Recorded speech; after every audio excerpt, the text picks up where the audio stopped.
Everyone, we're going to be starting our program now. We obviously have quite a few people in the room, and so that everyone can hear, it will be important that the sidebars be kept to a minimum. So thank you, everyone, for attending. We have made an effort to provide an opportunity for all potential stakeholders to participate in our event today, so we're going to be broadcasting this workshop via webcast. There are 3 satellite locations hosting the webcast: CAP headquarters in CAP headquarters in Phoenix, the CAP Tucson office, and the Water Resource Research Center in Tucson. Before we start, I wanted to go over a few housekeeping items. We're going to have, as you can see at the table here, a bunch of different presenters who will go through different parts of the agenda. We have dedicated certain areas to the agenda where you'll have an opportunity to ask questions and make comments. We ask that you complete a blue card and include on the blue card your contact information in case we cannot get to your question in this actual workshop. We will be responding to your questions after the fact. We're going to take some questions before the first break. Things might be kind of tight, so we'll see how much time we have. For those individuals that are participating at one of the satellite locations, you can submit your questions and comments to the facilitator in each one of those facilities. For individuals that are participating on their own personal computers, we're going to ask you to submit your... Are we muted, I wonder? All guests have been muted. That will show at the end of the presentations. We'll then provide responses to your questions after the workshop. For those folks that are here in the room today with us, logistically, restrooms are out these doors and through this hallway to the left. In the event of a fire drill, our staff will direct you to where to exit the building using the stairs. On the west side of the building, it will be directed to the staff parking lot on 2nd Avenue so that you are safe. So with that very brief introduction, I'm going to turn it over to Lisa Atkins, President of the Central Arizona Water Conservation District Board.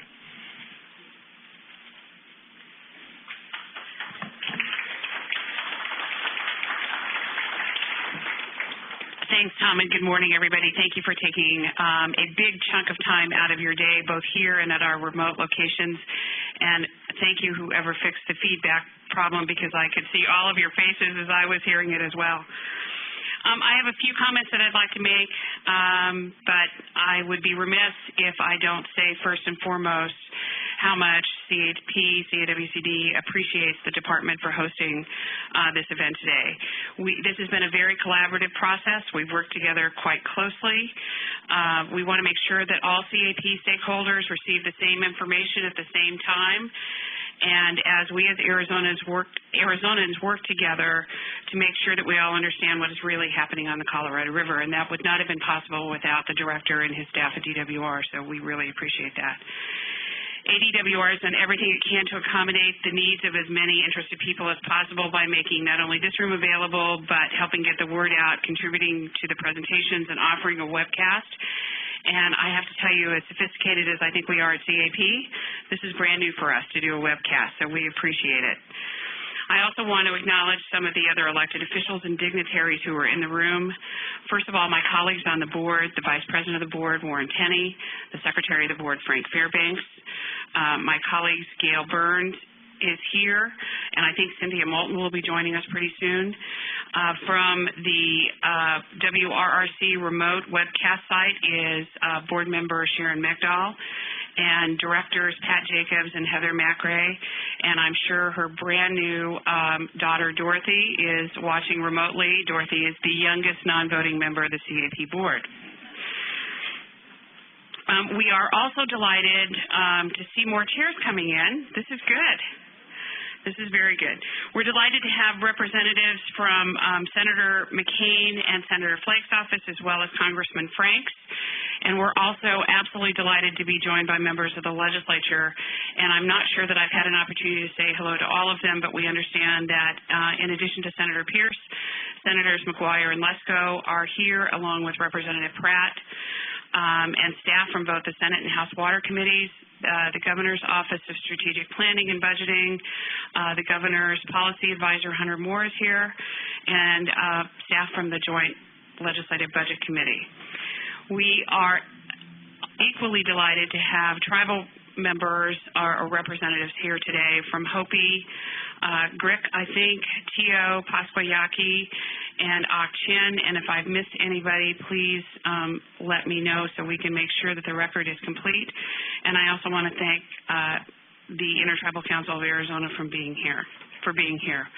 We have lots of municipal folks and county folks, welcome, and we're also delighted that we have colleagues from Nevada and California here today as well and watching the webcast. CAP staff is scattered throughout the room to be of assistance, so if you have any questions, flag one of us down. They'll be helping with the blue cards that we'll be talking about, and they will collect those and get them to Tom and to me. As president of the CAWCD board, it's my pleasure to welcome each of you today, whether you are in the room or watching online. Shortage is a topic that conjures all sorts of thoughts, and we hope that when you leave here today, you will understand more about what the term shortage means in Arizona, as well as our plans for navigating what will be several months of uncertainty. You have seen the headlines about what is happening in California. Certainly, the Colorado River has a series of challenges, chief among them drought impacts and the imbalance between supply and demand, which we refer to as a structural deficit. But Arizona is not California, and I think that's very important for all of us to acknowledge and remember. We are in a different position. While CAP has been preparing for possible shortage for decades, we have also been reaching out to our customers and stakeholders for many months on this issue. Most importantly, we are committed to keeping the conversation going with you so that you know what's happening and what to expect, and not only from us, but with the United States, other basin states, and Mexico to determine how we can collectively manage the Colorado River, which is critical to our future. Our focus today is the Colorado River, its reservoirs, and the impacts of the Colorado River shortage on Arizona CAP and our stakeholders. Most of you in the room are CAP customers, but for those who may be watching from elsewhere, you should know that CAP delivers water from the Colorado River to 3 county service areas, Maricopa, Pinal, and Pima counties. Our customers include cities, industrial, and ag users, as well as tribes.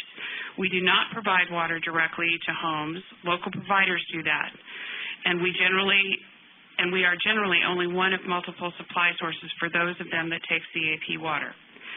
We are conducting this meeting in advance of any official determination of Colorado River water supply conditions for 2016. That determination will be made in August, but it is always our goal to provide the most up-to-date information available so that we can all be prepared to address water supply conditions as they unfold. Another thing that we're going to do for you today is outline actions being taken to reduce the impacts of shortage and to conserve Colorado River water in Lake Mead.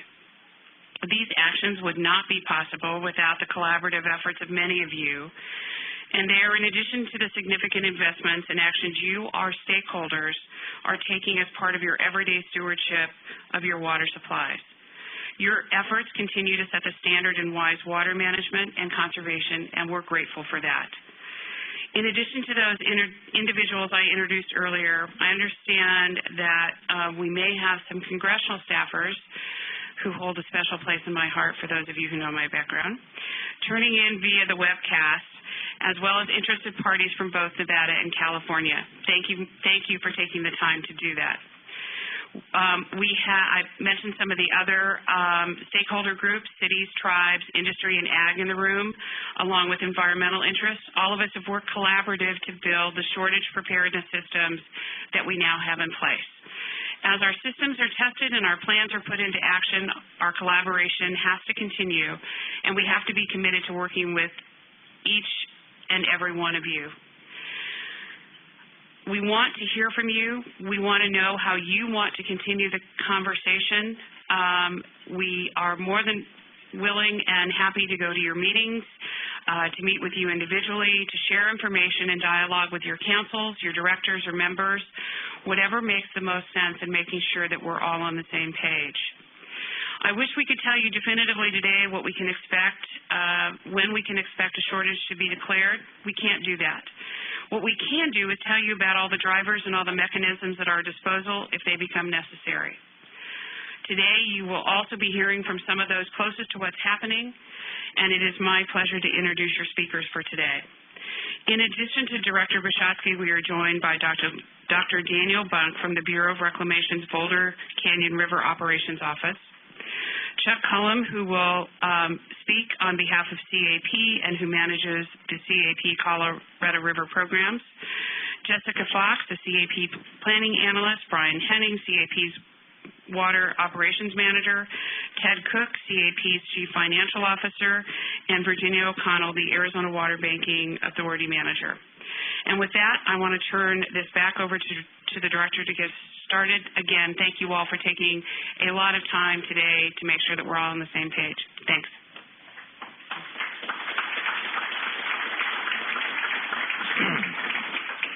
Thanks, Lisa, and it's been a great pleasure working with you, Lisa, and the rest of the CAP board and staff. Moving forward, I think it's imperative as we approach the risks and the issues we're going to talk about today that the concept of Team Arizona move forward.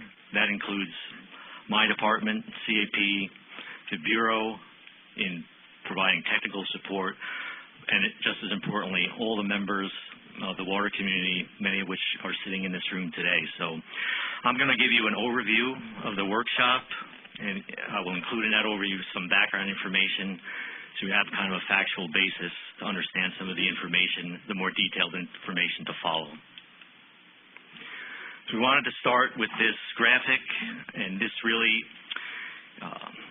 shows what Arizona's water management schemes, programs, the development of water supplies has really created in our state. And it's a really good story. So this shows that in 1957, the state was using 7.1 million acre-feet of water. This is the blue line. That water use increased to a point in time where it peaked out in about 1980, just coincidentally the date of the passage of the Arizona Groundwater Management Act. And then that water use declined back down to 7 million acre-feet in 2013. At the same time, our population increased from 1.1 million people to about 6.6 million acre-feet, 6.6 million people. And then our gross domestic income, a measure of our economic vitality, went from $12 billion to $230 billion. So this is a great story about how you can actually control your water use, grow your population, and just as importantly, grow your economy. And there was a lot of different elements that went into that success story. This is a list of just a few of those elements. And I won't go into it in a lot of detail, but we're familiar with the development of the Salt River Project here in the Phoenix metropolitan area that provided water originally for 240,000 acres of agriculture. I think maybe there's about 20,000 or so left. The rest is turned into businesses and houses, and they have a very sound and secure water supply. The Colorado River Compact of 1922, which divided the Colorado River spoils between the upper basin and the lower basin, basically Colorado, Wyoming, Utah, New Mexico in the upper basin, Arizona, Nevada, and California in the lower basin. And that really came about because we were looking to our friends in the West, in California, who were rapidly developing, and we all expressed concern that they would gobble up the entire supply of the river because development in the other surrounding states was going to occur much later in time. So we did divide up the river under the compact. That helped set the stage for future actions, Boulder Canyon Project Act, the decree in Arizona versus California, Colorado Basin Project Act, which authorized the creation of the CAP to move our Colorado River water from the river into central Arizona and southern Arizona. Mentioned the Groundwater Management Act, many strong, important management programs embedded in that act. Our Assure an Adequate Water Supply program, which ensures that our growth occurs on renewable supplies in terms of the housing sector. Our Underground Storage and Recovery and Water Banking program, which has stored almost 9 million acre-feet, potentially for future use, and a lot of that is for drought protection. created mandatory water conservation requirements for municipal, agriculture, and industrial sectors, something that's kind of unique in the basin, especially it was an early mandatory program. Our lost and unaccounted water requirement for municipal providers to make sure that they are keeping track of their leaks and such, and they're required to not have more than 10% lost and unaccounted for water. A lot of that water that gets counted as lost and unaccounted for is really billing issues, metering issues. And then our conservation programs over the years have morphed into best management practices. They're still regulatory, but it gives folks more options to actually achieve the water savings that they're trying to affect. And of course, the state does have a drought plan. It's about 10 years old now. We periodically either update it or through our interagency drought council look at making recommendations to the governor about whether or not there should be a drought declaration. We have had one for the last 10 plus years. And then individual water providers, either through the auspices of the Assured Water Supply Program or the Community Water System Program, all have requirements to have drought management plans as well. So to give some context about where Colorado River supplies fit into the overall scheme of state water use, again, I mentioned before we have 7 million acre feet of use in the state. Colorado River is 40% of that total, and you can see Central Arizona Project is about 23, and On River is about 17. The rest of our in-state rivers, Salt, Verde, Gila, et cetera, provide about 17% of our supply. Groundwater is about 40%, and reclaimed water is about 3%. We're in the process of re-verifying and maybe recalculating these numbers. The reclaimed water number is probably a little bit higher than what we're showing here, and we're going to be updating this information. So another way to look at our Colorado River use, kind of by percentage of who's using it, you can see tribal use is the largest percentage, followed by on-river non-Indian ag, basically in the Yuma, Arizona area. Our CAP, M&I, 21%. Our on-river municipal, a small sliver, but obviously a critical supply for them because that's basically their only supplies. Their wells really are considered to be pumping Colorado River water for the most part.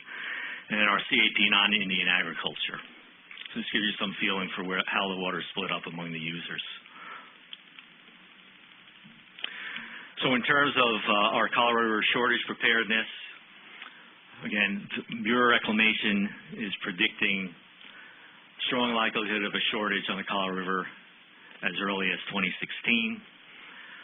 Some Arizona water users will be impacted by a shortage declaration, but cities on the river and farmers in Yuma and the city of Yuma, they have senior water rights, or at least the Yuma area has senior water rights. They won't be impacted. The on-river cities have not grown into their entitlements, so they won't be impacted by a shortage in the near term. But we will see reductions that will fall onto CAP, and I have another slide detailing some of this. So the main point, and Lisa mentioned this already, we are not in a water crisis in the state of Arizona. We are not in the same situation as California. Again, we've made a bunch of choices. Maybe we had more options in California, but we made some hard choices that led us to this position at this point in time.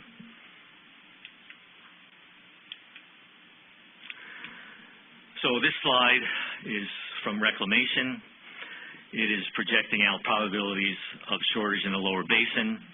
And I need to point out that this data is from, or these projections are from January of 2015. Reclamation's in the process of updating this slide, and we might see it by the end of the month or so. What's important to note is that since these projections were made, and these projections include the runoff projections in the river during the runoff season, April to July, as well as demand and other things. But the runoff projections at that time in January were showing 3 million acre feet, approximately more than the projections are showing today. So these numbers are going to change substantially, and obviously they're going to go up. Clearly, we're showing the percentages or the probabilities of shortage in the out years 2016 through 2019 I wanted to point out these numbers down here. This was one of the first times we saw anything but a zero in the 2018-2019 column for a Tier 3 Lake Mead shortage level. So this kind of got our attention, and we'll see what the next set of numbers are when this information comes out, and we'll make sure that on our website we post the new information when it becomes available. So how does the Tier 1 shortage affect the lower basin? Arizona takes a 320,000 acre-foot shortage. Nevada takes 13,000. And pursuant to a recent deal in November of 2012 with Mexico called Minute 319, Mexico has agreed to take 50,000 acre-feet. And you can see California does not suffer any shortage. That is a relic of the Basin Project Act in 1968, in which California got a senior priority for its 4.4 million acre-foot allocation. So how will that shortage in Tier 1 affect internally folks in Arizona? You can see there are priority 1 through 5 priorities in terms of the water rights scheme within Arizona. P5 is the most junior priority. There's about 3,500 acre-feet of P5 use. Probably the two biggest users there are APS and the Hopi tribe. They will lose that water. That will go away.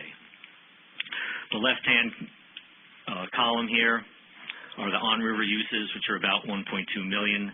You can see that little orange sliver, that's the cities, the on-river M&I. They're not going to suffer a shortage, as I described earlier, and the farmers in Yuma and the city of Yuma have the senior rights and are pretty well insulated. These P4 priority users here share the same priority with all of the CAP. It's all P4 as well, except for a small sliver down at the bottom, which was taken out of the Welton Mohawk Irrigation District pursuant to Indian water settlement. So you can see this red line cuts across the CAP pool, and the first part of the pool that's cut in priority is this other excess.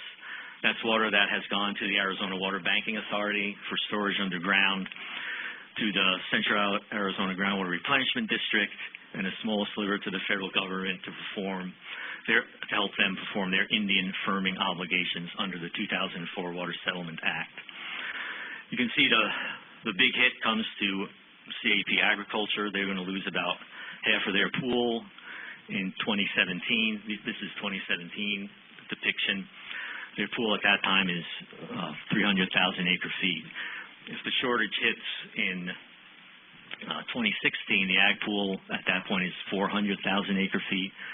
They'll take a little bit bigger hit. So you can see the NIA priority, which some of that belongs to some of the cities, and we're in the process of reallocating some of that with the Bureau to additional municipal users. And tribes fall within the NIA priority category as well. They're the next in line, and then municipal and industrial subcontractors and Indian contractors are kind of at the bottom. So, different way to portray some of this information.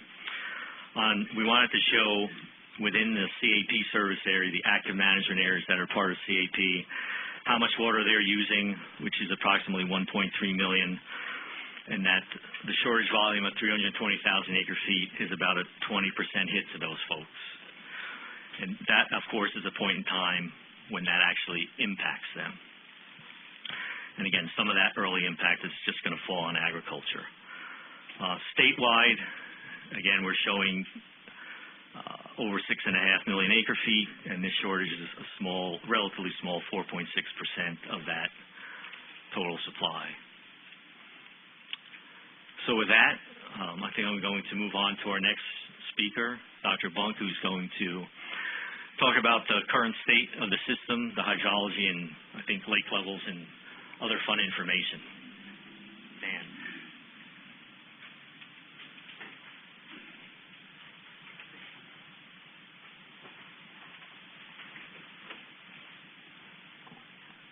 Good morning. I'm Dan Bunk. I work with Bureau of Reclamation's Lower Colorado region with the River Operations Group, which is part of the Boulder Canyon Operations Office.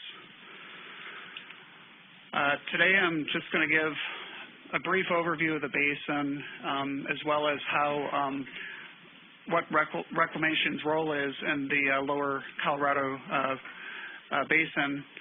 Talk a little bit about how we make operational decisions, and then discuss projected operations for the rest of 2015 and into 2016. And of course, talk a lot about the possibility of shortage as early as 2016, as Tom mentioned in his presentation. So I know that everybody realizes or knows what the state apportionment, or how the water was allocated in the upper and lower basins, as well as the 1.5 million acre feet to Mexico under the 1944 treaty. But the reason why I bring this up on this slide is really to point out how we sort of monitor, track, and account for water in the upper and lower basin is very different. In the upper basin, the water deliveries are managed by the state engineers. So each individual state tracks the water individually in the 4 upper basin states of New Mexico, Colorado, Utah, and Wyoming. In the lower basin, the Secretary of the Interior has a water master role, similar to the state engineer's role. But what this means is that it's really the responsibility of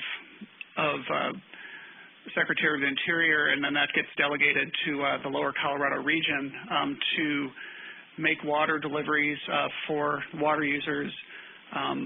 We also account for this water. We have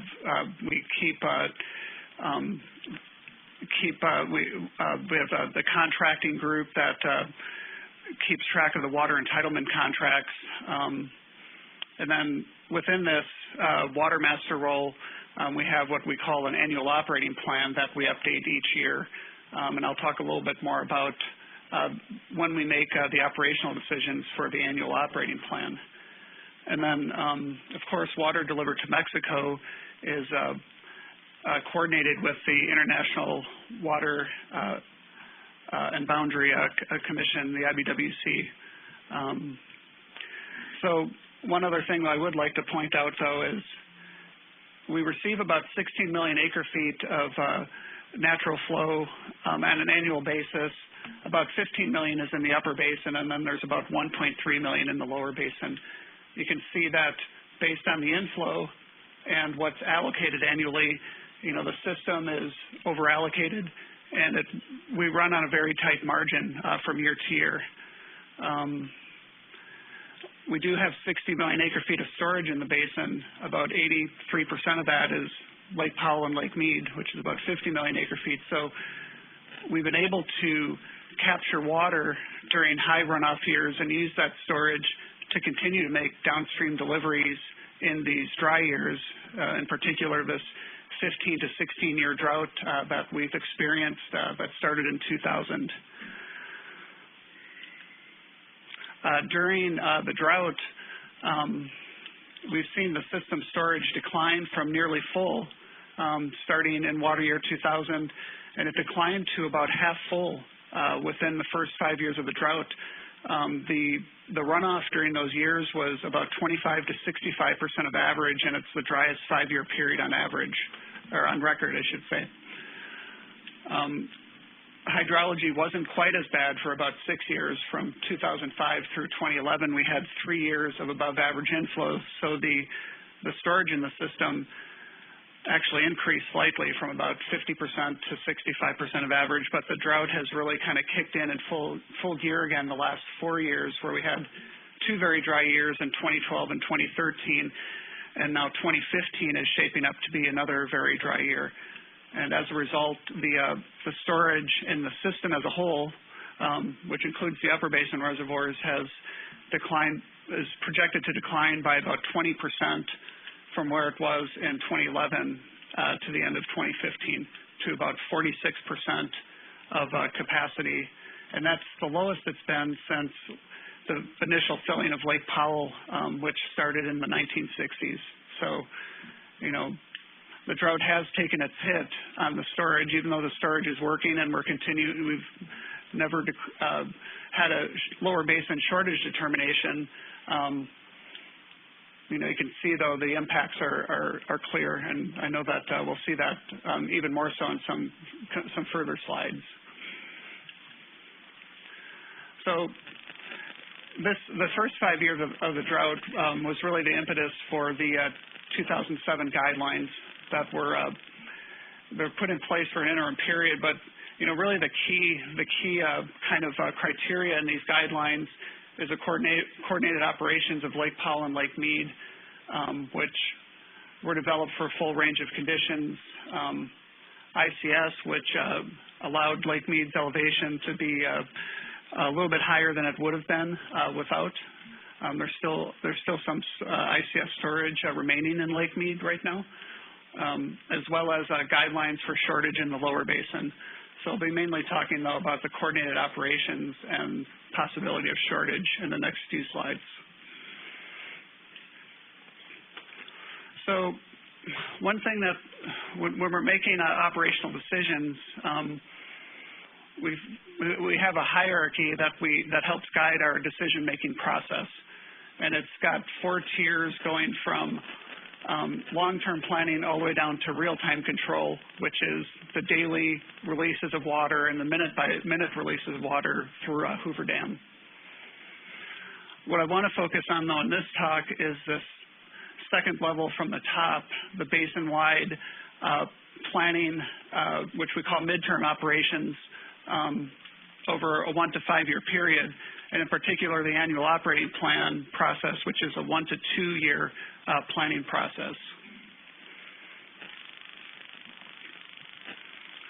So to aid in our annual operating plan decision making, we have a model that's called the 24-month study, which I'm sure most of you are familiar with. We use the projections in the 24-month study.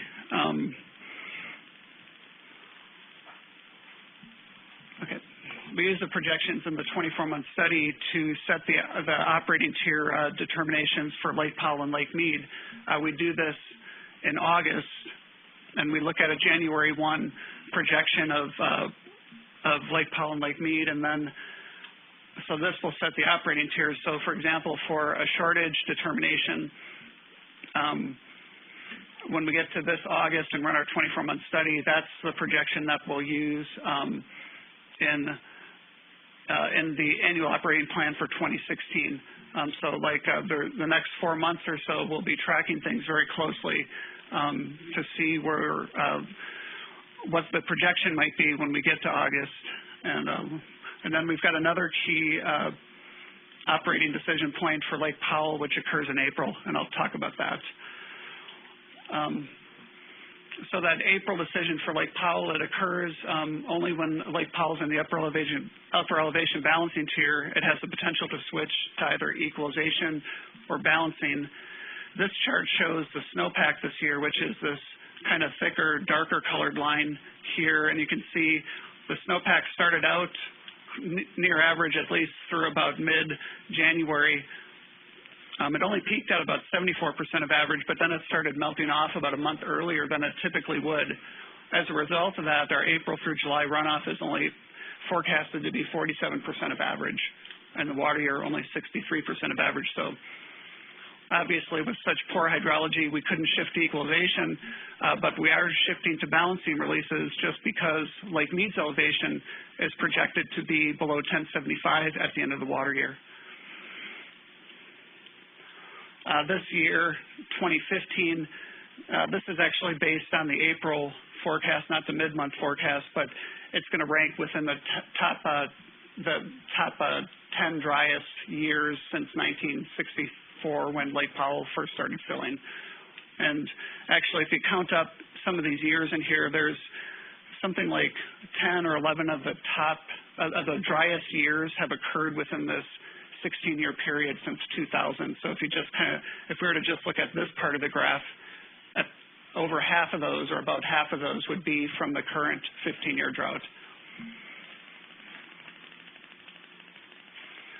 So this chart here shows Lake Powell's projected elevations. It shows a range of uncertainties from the April 24-month study.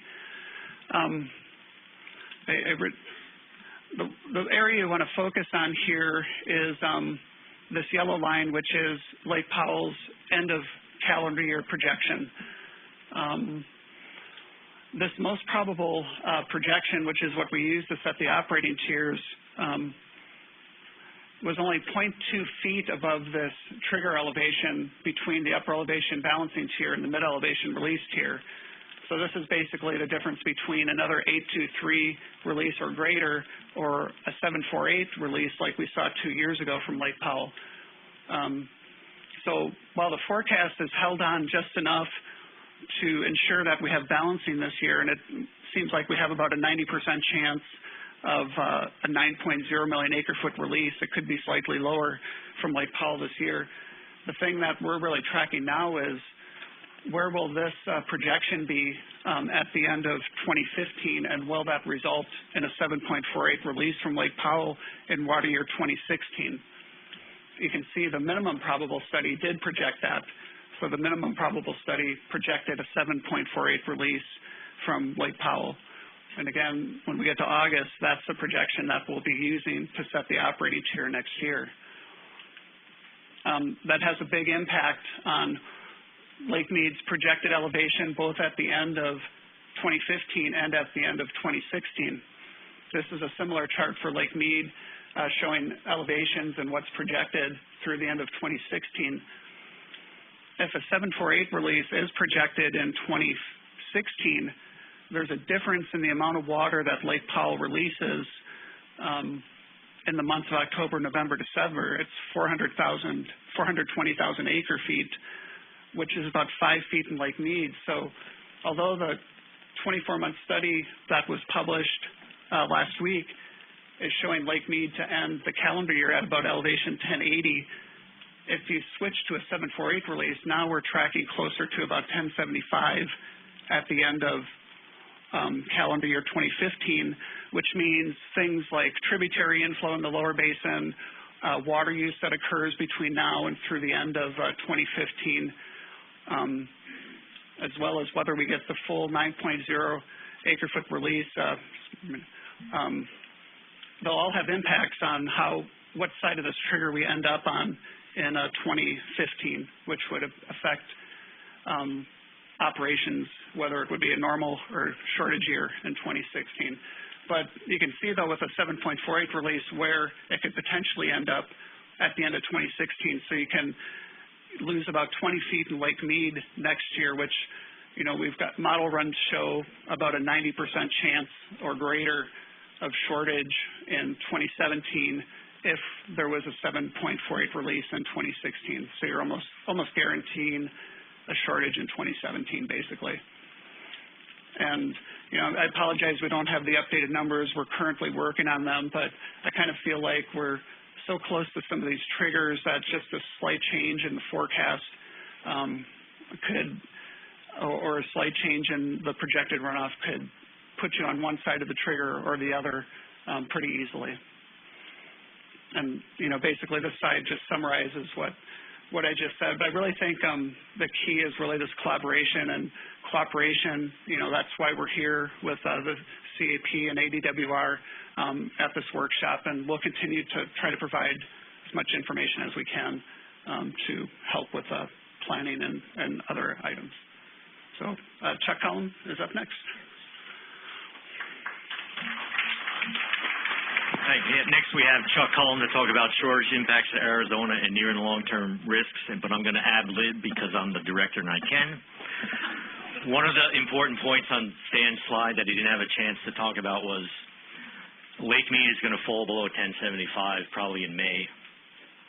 But that is not going to trigger a shortage. So that's an important point for people to keep in mind.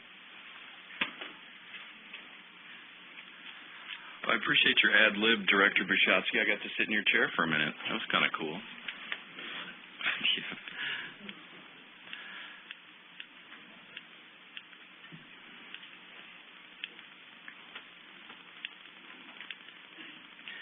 So good morning. My name is Chuck Cullum. I'm Colorado River Programs Manager for the Central Arizona Project. I'm going to provide a brief overview of the impacts of shortage to Arizona and how that shortage comes to CAP, and then Jessica Fox will dive into the details of the impacts of shortage within the CAP system. So first, let's just have a quick review of the Central Arizona project. As most of you are aware, but to our colleagues in California, it's a 336-mile aqueduct system. It has seasonal storage in Lake Pleasant. We lift water from the Colorado River system about 3,000 feet in total elevation from Lake Havasu to Terminus in Tucson. We divert in excess of about 1.6 million acre-feet a year, and we deliver to the most diverse suite of customers of any Colorado River user in the entire basin. We serve 11 Native American tribes and communities, 11 irrigation districts, and more than 50 cities and towns. Again, we have a great diversity of customers. Many of you are here in the room, and we serve 3 counties, Maricopa, Pinal, and Pima County, where 80% of Arizona's population resides. And in the course of an economic impact study that ASU conducted 2 years ago, the economic vitality of Central Arizona is related to the delivery of that renewable Colorado River supply. About 50% of the state's GDP is related to the delivery of CAP water. And as many of you have known for a long time, we at CAP hold the junior priority as part of the P4 contractor group within Arizona. So Dan talked about this, the decline in reservoir elevations in Lake Mead.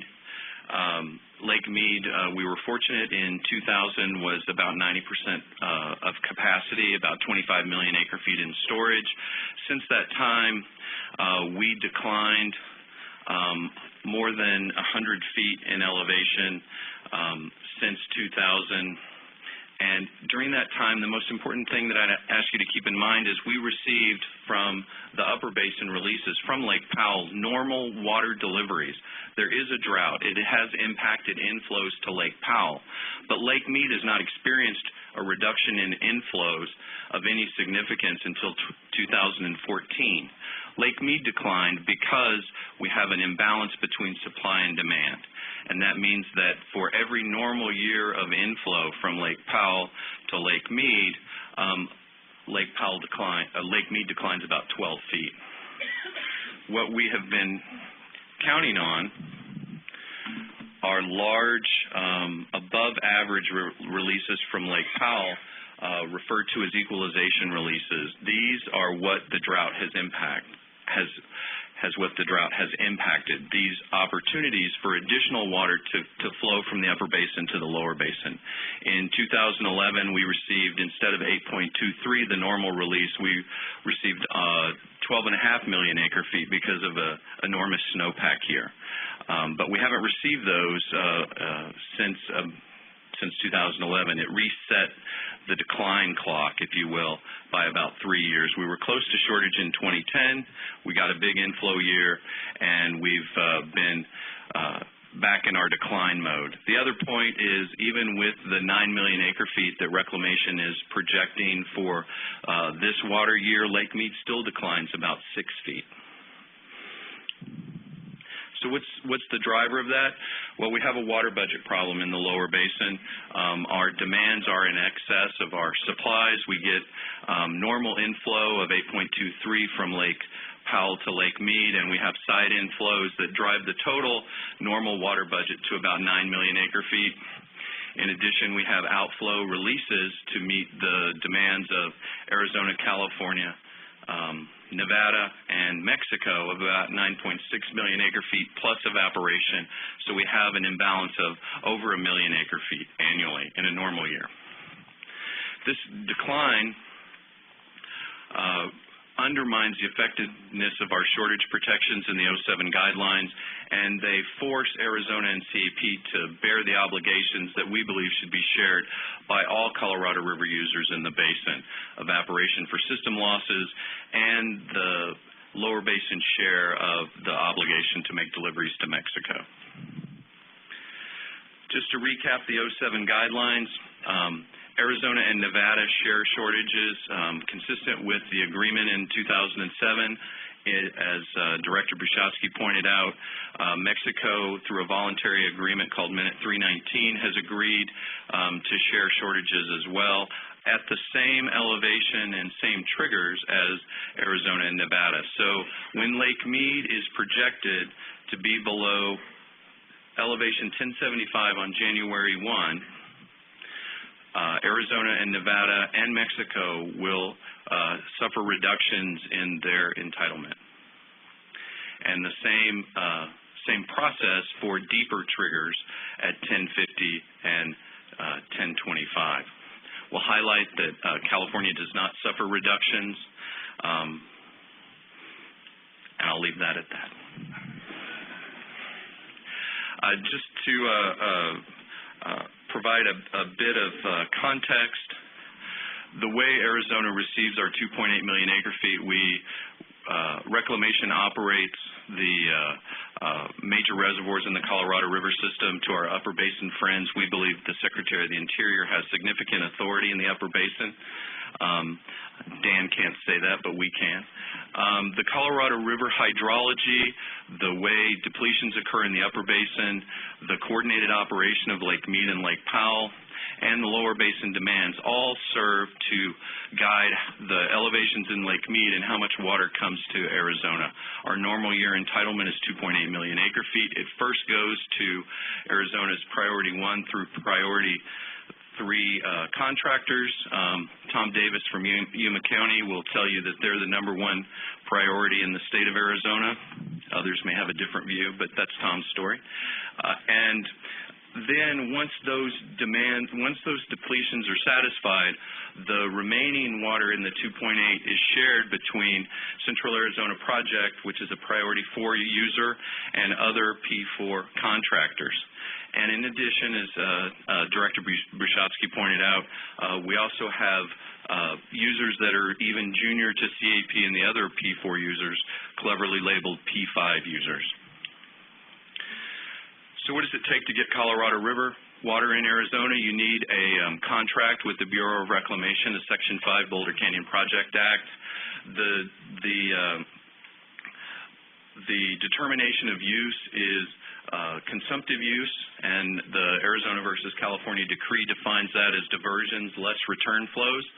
So in Arizona, we divert significantly more than 2.8 million acre-feet a year, but because of return flows, our consumptive use is 2.8 million acre-feet. Our priority system, as I alluded to earlier, is the most senior rights are P1 users. The Colorado River Indian Tribe and Yuma County represent the majority of those users.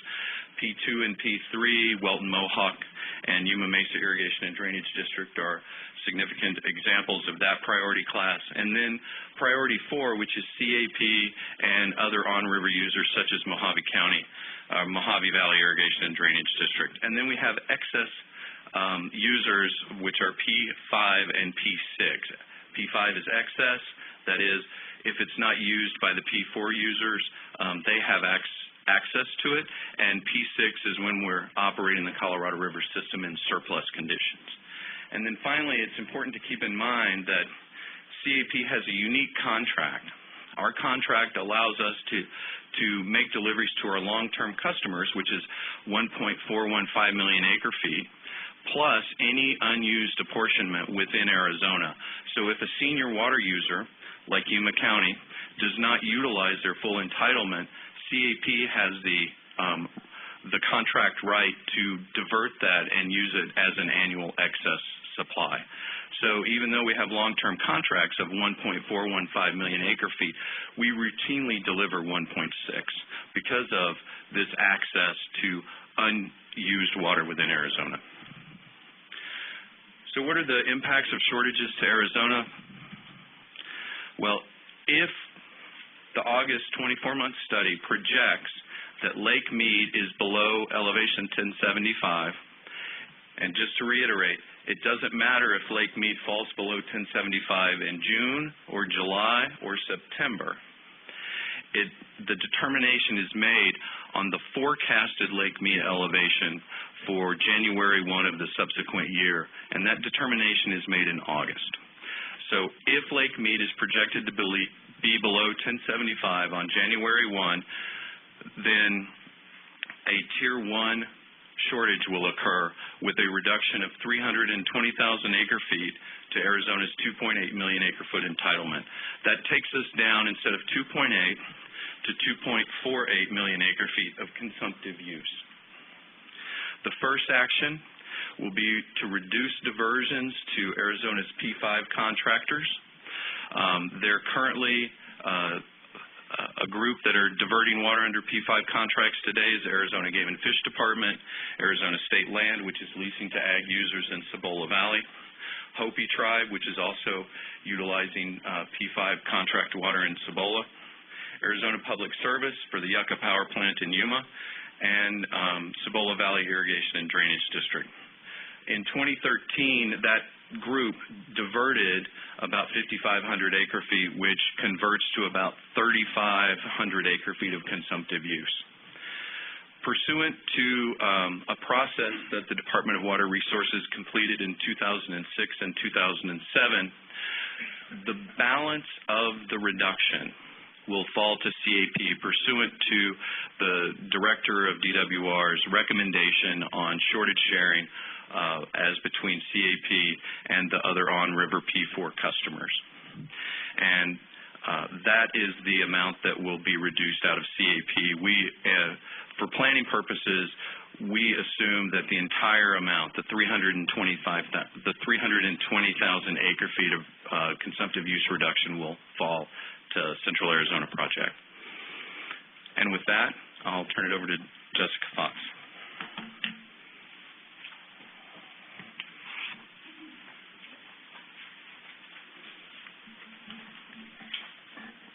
Thanks, Chuck. Good morning. I'm Jessica Fox. I'm a resource planning analyst with Central Arizona Project. And I'm going to be discussing how the potential shortage impacts could affect CAP priority pools and the CAP customers. So to understand how a Colorado River shortage could affect CAP deliveries, it's important to understand the priority system that we have within CAP, as well as our historic and projected deliveries. Each year, given the annual diversion supply, CAP long-term contract demands are scheduled first. Then any available excess water can be calculated and distributed primarily to the agricultural settlement pool, and also for underground storage and replenishment.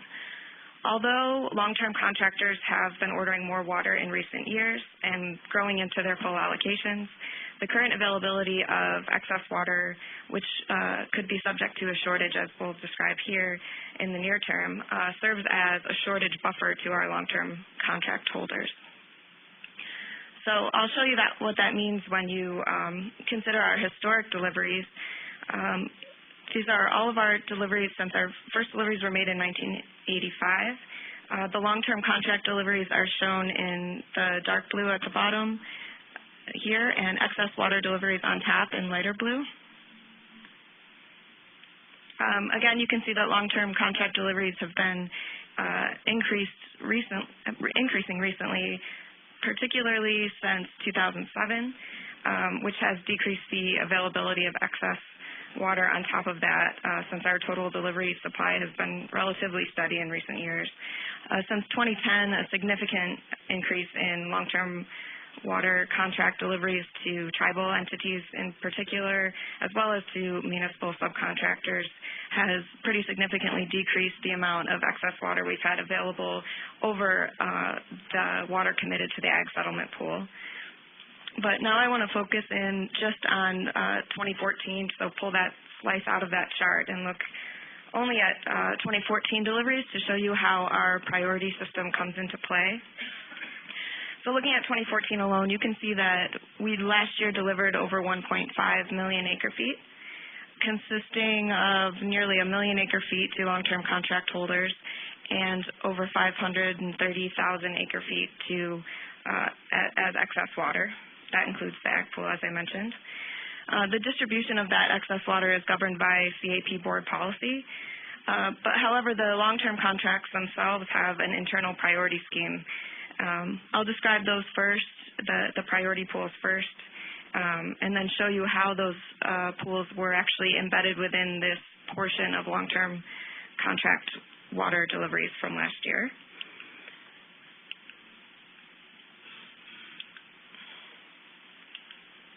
Well, my animation's not working, but that's okay. So what I wanted to show was, let's see. Yeah, this slide has text that's not appearing.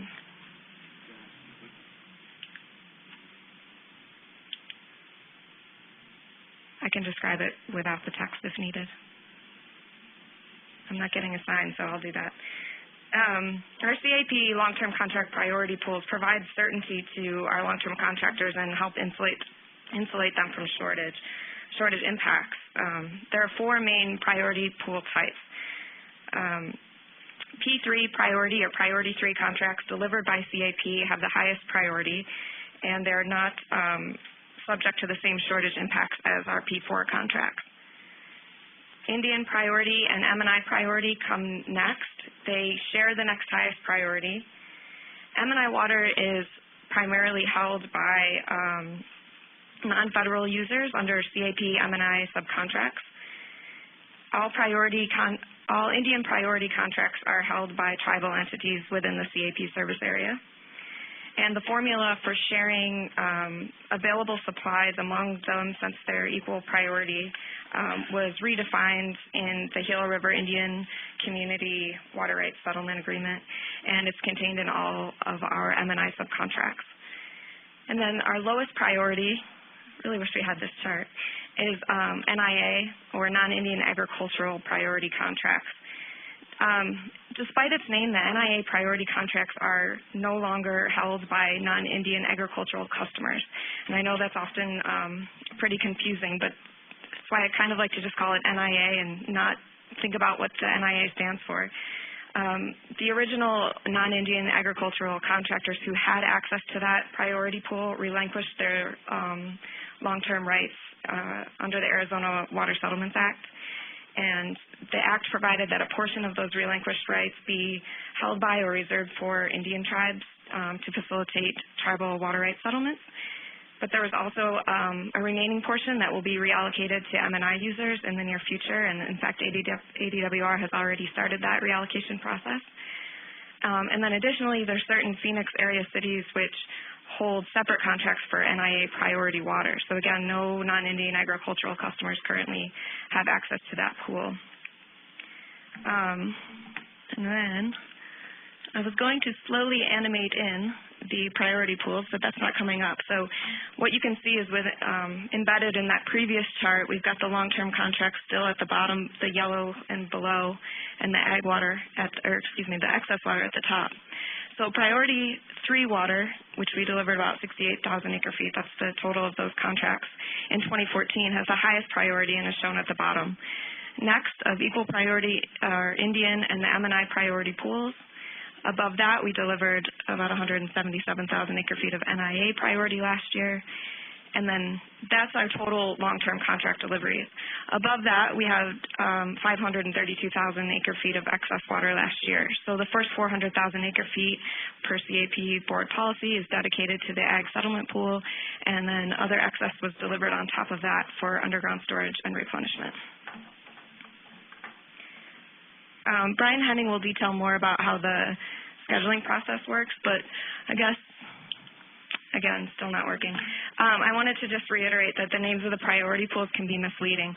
If you're as interested in water data as I am, you've probably looked at the CAP water delivery reports before.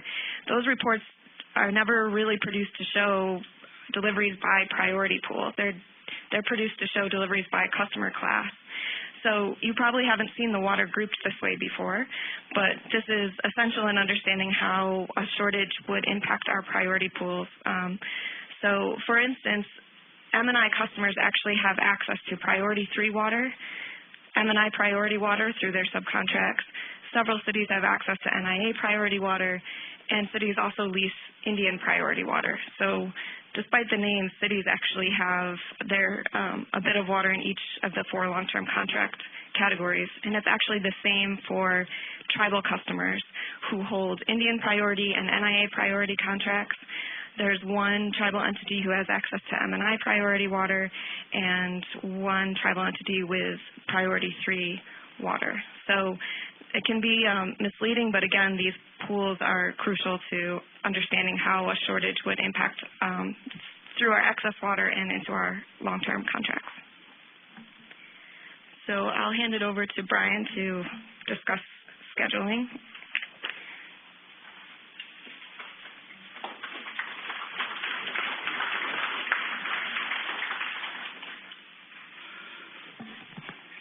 Okay, good morning, everybody. Brian Henning, Water Operations Manager for CEP.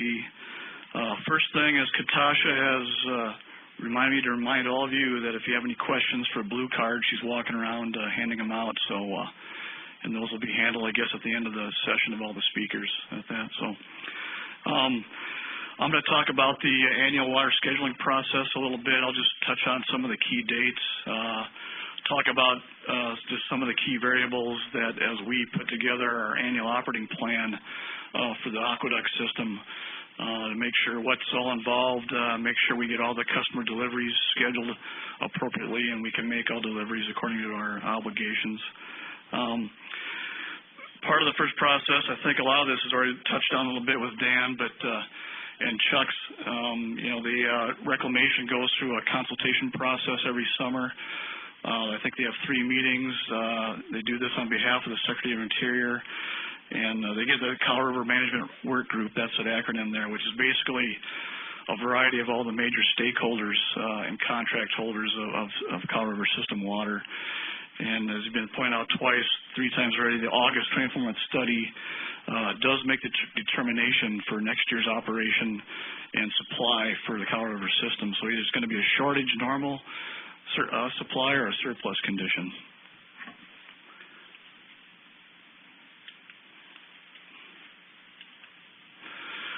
Okay, once that's done in September, we have to do an estimate of what I think our Colorado River supply is going to be. Typically, it's been between 1.6, 1.65 million acre foot each year. And then we submit an estimated diversion schedule of reclamation, particularly Dan's group. We work with him quite a bit on this. I just point out, just like what Chuck had talked, it's unique. CEP has an unquantified entitlement to the Colorado River system based on our junior priority within Arizona. So we submit our water orders, the on-river users with the higher priority submit water orders at the beginning of the year, but it doesn't really mean much. It's really the end-of-year use, the return flows, the consumptive use, that kind of thing that we have to hone in on. And we do have to watch this as the year goes on, and we coordinate with reclamation and DWR a little bit. We have monthly conference calls, things like that, too, so that by the end of the year we have a good feel what we think CEP supply is on the river, and we have to adjust operations sometimes accordingly. By contract for our long-term contract customers, by October 1st, they have to submit their water orders. So you got the municipal industrial customers. The Native American customers with their contracts, most of them go through reclamation when they submit their water orders and do the coordination. So we've typically kind of set an extra period of days until October 10th so that reclamation can get all those schedules to us. And then we have the ag settlement pool, so it's part of the excess pool, but it is a priority dedicated supply to our ag customers. By November 1, what we try to do is we try to do the distribution of the excess supply, the access to excess supply. That's the statutory banking pool that Tom had talked about earlier. Arizona Water Banking Authority, you have the GRD has a replenishment obligation and a reserve sharing of that pool. Then reclamation also has some Indian firming obligations, and they share in that pool. During this time, we try to wrap it up by November 1, but obviously once we get the water orders in, there's a lot of iterations, there's a lot of coordination and back and forth with the customers looking at different things of their submitted orders and delivery schedules. by November 15th is when we really try to wrap it up every year. The other variables involved, as you can see, we take a look at our underground storage facility, our recharge projects, looking at our recharge capacities. We look at canal capacities in different parts of the aqueduct system. We factor in Lake Pleasant storage and operations. Obviously, we got maintenance to do, so we have dedicated maintenance outages each year. We have to factor those into the operating plan. Sometimes there's special projects along with some engineering outages that have to get factored in. And then we try to finalize the water delivery schedules by November 15th. Obviously, a lot of that's to get those out to the customers along with the invoices and things like that for the first part of the year. So eventually what it leads to is the plan, or it's just an example of what our annual operating plan looks like. This is 2015. All the customer water orders are kind of rolled up into the different categories that we talked about with the M&I. We got the ag, the federal or the Indian on-reservation, reservation delivery schedules, and then with the recharge projects and the excess supply schedules. That kind of rolls up into a header sheet where we have really an idea of our total customer deliveries, what our diversions are, Lake Pleasant pumping and releases, that kind of thing. And then really to wrap it up by December 15th, we have to go ahead. We have our operating plan. We know our water deliveries. We know how much we need to pump through the system.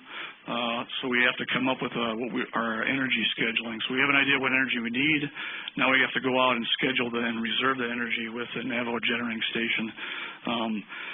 You can see that we have an allocation of Hoover energy. We do some hydro generation through Waddell when we make releases out of Lake Pleasant in the summertime, so that kind of factors in. But about 95% of our energy needs comes from NGS. And we have to finalize the reserves on a monthly and actually a daily, hourly shape basis, and then we submit that to Reclamation and WAPA by December 15th. So that kind of touches on the overall process, some of the variables involved. What I want to talk about is I'm going to take a look at 2016. I'll run through an example of a Tier 1 shortage. What are the impacts to the different customers, and is there any impact to into the scheduling process?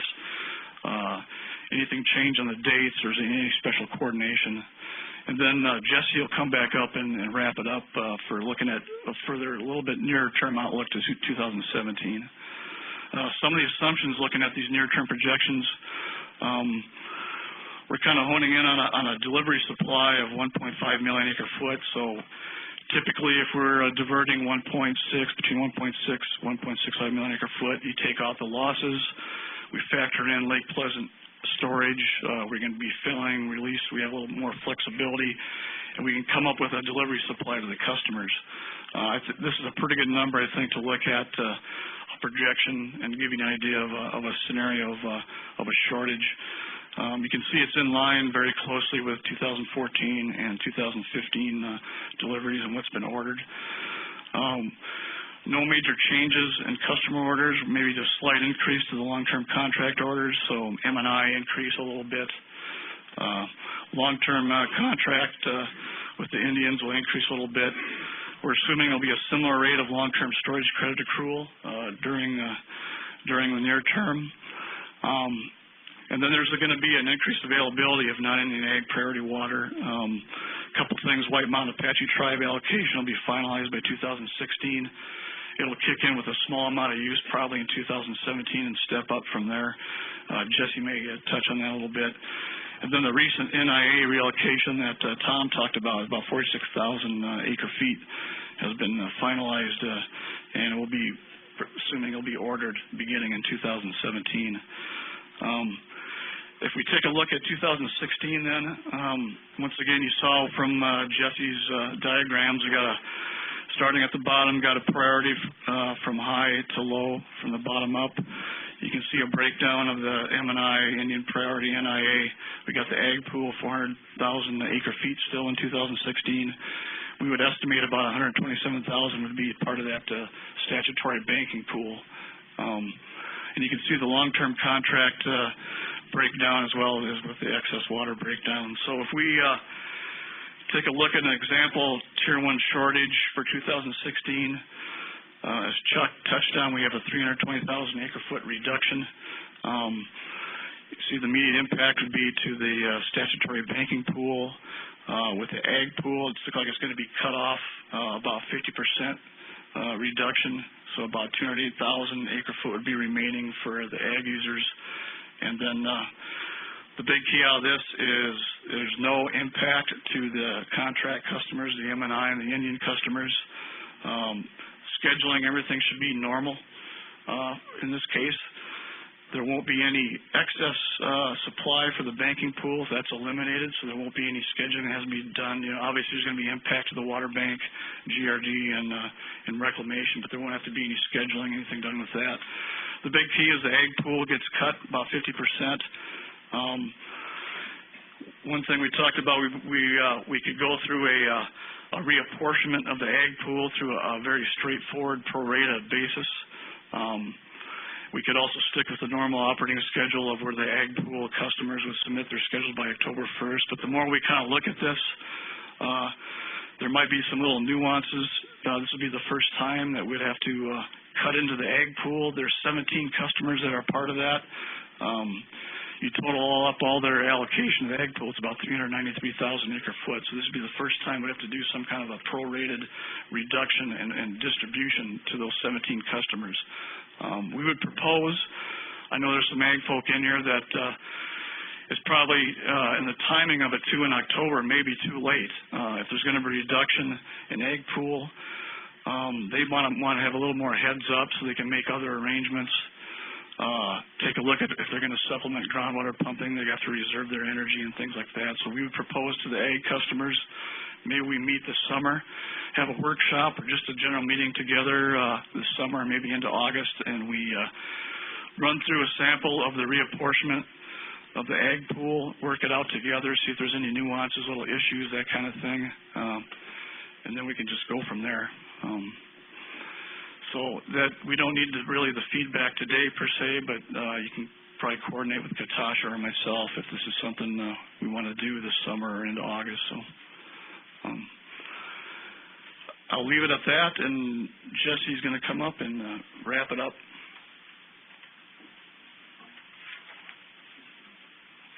Thank you. So we just wanted to share with you a 2017 our 2017 projections as well. So this projection includes the same assumptions that Brian already described for the 2016 projection. But there are a couple of notable differences between our projections by priority pool in 2017 compared to 2016. First, the amount of excess water that's made available to the agricultural settlement pool declines to 300,000 acre feet starting in 2017. So this creates the potential for more other excess available on top. However, we also projected that there would be an increase in NIA priority pool orders in 2017 based on our assumption that the NIA reallocation to M&I users would be finalized and ordered by that year. That's an uncertainty, but because of that, you'll see an additional, I can just flip back and show compared to 2016, where we had 178,000 acre feet projected for the NIA pool. It's closer to 220,000 acre feet in 2017. We had, due to that assumption, as well as more diversions, NIA priority pool diversions associated with the White Mountain Apache tribe. So a Tier 1 shortage in 2017, again, would be a shortage to CAP of 320,000 acre feet. This would still cut into the ag pool by about 50%. So it's a smaller amount available to the ag settlement pool customers, but the pool has shrunk a bit as well. And then I guess we also wanted to show you just what the impact of a Tier 2 shortage would be. You've seen the probabilities of that, but in the near term, again, this is using the same assumptions as we just showed for 2017. A Tier 2 shortage to CAP would be a reduction of 400,000 acre feet. So it's pretty straight math. It's an additional 80,000 acre foot shortage. And again, it still would cut into the ag settlement pool leaving roughly 80,000 acre-feet for the ag pool. We're still absorbing the shortage within our excess water under these projections and these assumptions. I guess I just wanted to reiterate, we've provided these projections, and I know we all like to see the numbers, but we are dealing, as has been mentioned previously, with a high level of uncertainty in these projections and on both the supply and demand side. The total available to supply to CAP is obviously highly dependent on Arizona on-river uses, and that could fluctuate and change our total diversion supply. We could also see changes in customer ordering patterns from what we've projected here. We've kind of projected that orders will be very similar to the way they have been in 13, 14, 15, with a slight increase in demand from long-term contractors, and then those NIA pool increase assumptions that I've described. During a shortage year, we could also see drought-related conservation or behavioral changes that affect the orders by our long-term contractors, and we could see changes as a result of the rate increases, which you'll hear about next. So I think that overall, just understanding the long-term priority system that we have in place and the amount of excess water that we've had available to serve as a buffer to our long-term contractors should clarify how shortage impacts to CAP could play out in the future. And with that, I'll hand it over to Ted.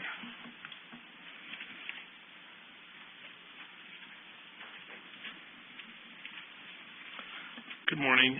Ted Cook, Central Arizona Project, Deputy General Manager. And as Jessica mentioned, I will be covering the financial impacts of shortage. There are two major impacts of shortage on financial considerations. One of them that we'll talk about first is the impact on the CAP water delivery rates. And the second one will be an impact on the use of the CAP General Ad Valorem Property Tax Authority. So we'll get into those one at a time. The impact on water rates is just an arithmetic calculation. We're a cost of service utility, so our rates are based on our cost of service. And the way that we are to determine our rates under our contracts and other pertinent documents is to take the cost and divide it by the water deliveries. That's the rate. We have two primary cost pools and two primary rate components. One of them is fixed operations and maintenance, or fixed O&M, and as you might guess, that is fixed. That cost is fixed, and so as the water volume varies, the cost per unit will also vary. The other rate component that we have is for CAP energy. It takes a lot of electricity to move that water through the canal, but the cost per unit is generally proportional to the amount of water. So as the amount of water that we deliver increases or decreases, the amount of electricity that we consume also increases and decreases in proportion. So the rate per unit doesn't really vary with the water volume changes in the water volume. Excuse me. So remember this formula right here. The rate equals the cost divided by the volume. A shortage will impact both water delivery rates, but mostly, from the discussion just a moment ago, on our fixed O&M rate. The energy rate will be impacted just a tiny bit based on fixed cost portion of our Hoover energy supply. As the level in Lake Mead goes down, more of the Hoover-related fixed costs need to go into the Hoover portion of our rate. So our energy rate will go up $1 or $2, but it's nothing near what will happen to our fixed O&M. Just to put this in proportion, I don't have the numbers on the slide, but in 2015, our fixed O&M rate is $82 per acre foot. Our CAP electricity or energy rate is $75 per acre foot. So they're close to each other. Combined, $157 per acre foot delivery rate in 2015, just to keep that in mind. So based on all the slides that you've already seen, Brian's and Jessica's slides, and as Chuck said earlier, that for simplicity, we assume that all of the Arizona shortage at each tier will come to CAP. It actually makes the arithmetic nice and simple. A 320,000 acre-foot reduction in Tier 1 is approximately 20% reduction in our diversion and deliveries. About 1,600,000, 320,000 acre-feet is about 20% of that. So the cost for fixed O&M remains the same, and the volume is in the 20% reduction becomes 0.8 of what the original volume was, the non-shortage volume. So the reciprocal of 0.8 on the volume means that the price will go up by 25%. The volume goes down by 20%, the price will go up by about 25%. And an example of that will be in 2016, our published non-shortage rate, we publish six years in advance, is $83 an acre-foot. And in a Tier 1 shortage, just doing the arithmetic, that would increase to $103 per acre-foot, about a $20 per acre-foot increase, just on the fixed O&R. And it works the same way for a Tier 2 shortage. A 400,000 acre-foot reduction is about a 25% reduction in our water deliveries, and that would translate into a 33% increase in fixed O&R rate. Example, in 2017, our published rate is $85. It would go up to $113, or about, what is that, $28 increase. Tier 3 shortage, same thing, 480,000 acre-foot reduction is a 30% reduction in our diversions and deliveries.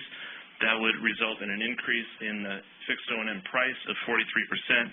Here's an example for you. Our published rate, non-shortage rate is $89. That would increase to $127 in a Tier 3 shortage. If we look at that graphically, and my animation doesn't work either, so I'll just go through the lines one at a time. The bottom line here, and now we're back to the combined rate. So we've added fixed O&M and electricity together. Most of our customers pay both of those. There's some that pay only one or the other, but this is a good illustration for most of our customers. This bottom red line is our published non-shortage rate. This uptick in 2020 is related to the renewal of the land lease and the coal contract at the Navajo Generating Station, which provides most of our electricity. So it has nothing to do with the shortage, but there will be a pretty significant increase in our rates in 2020 from Navajo Generating Station.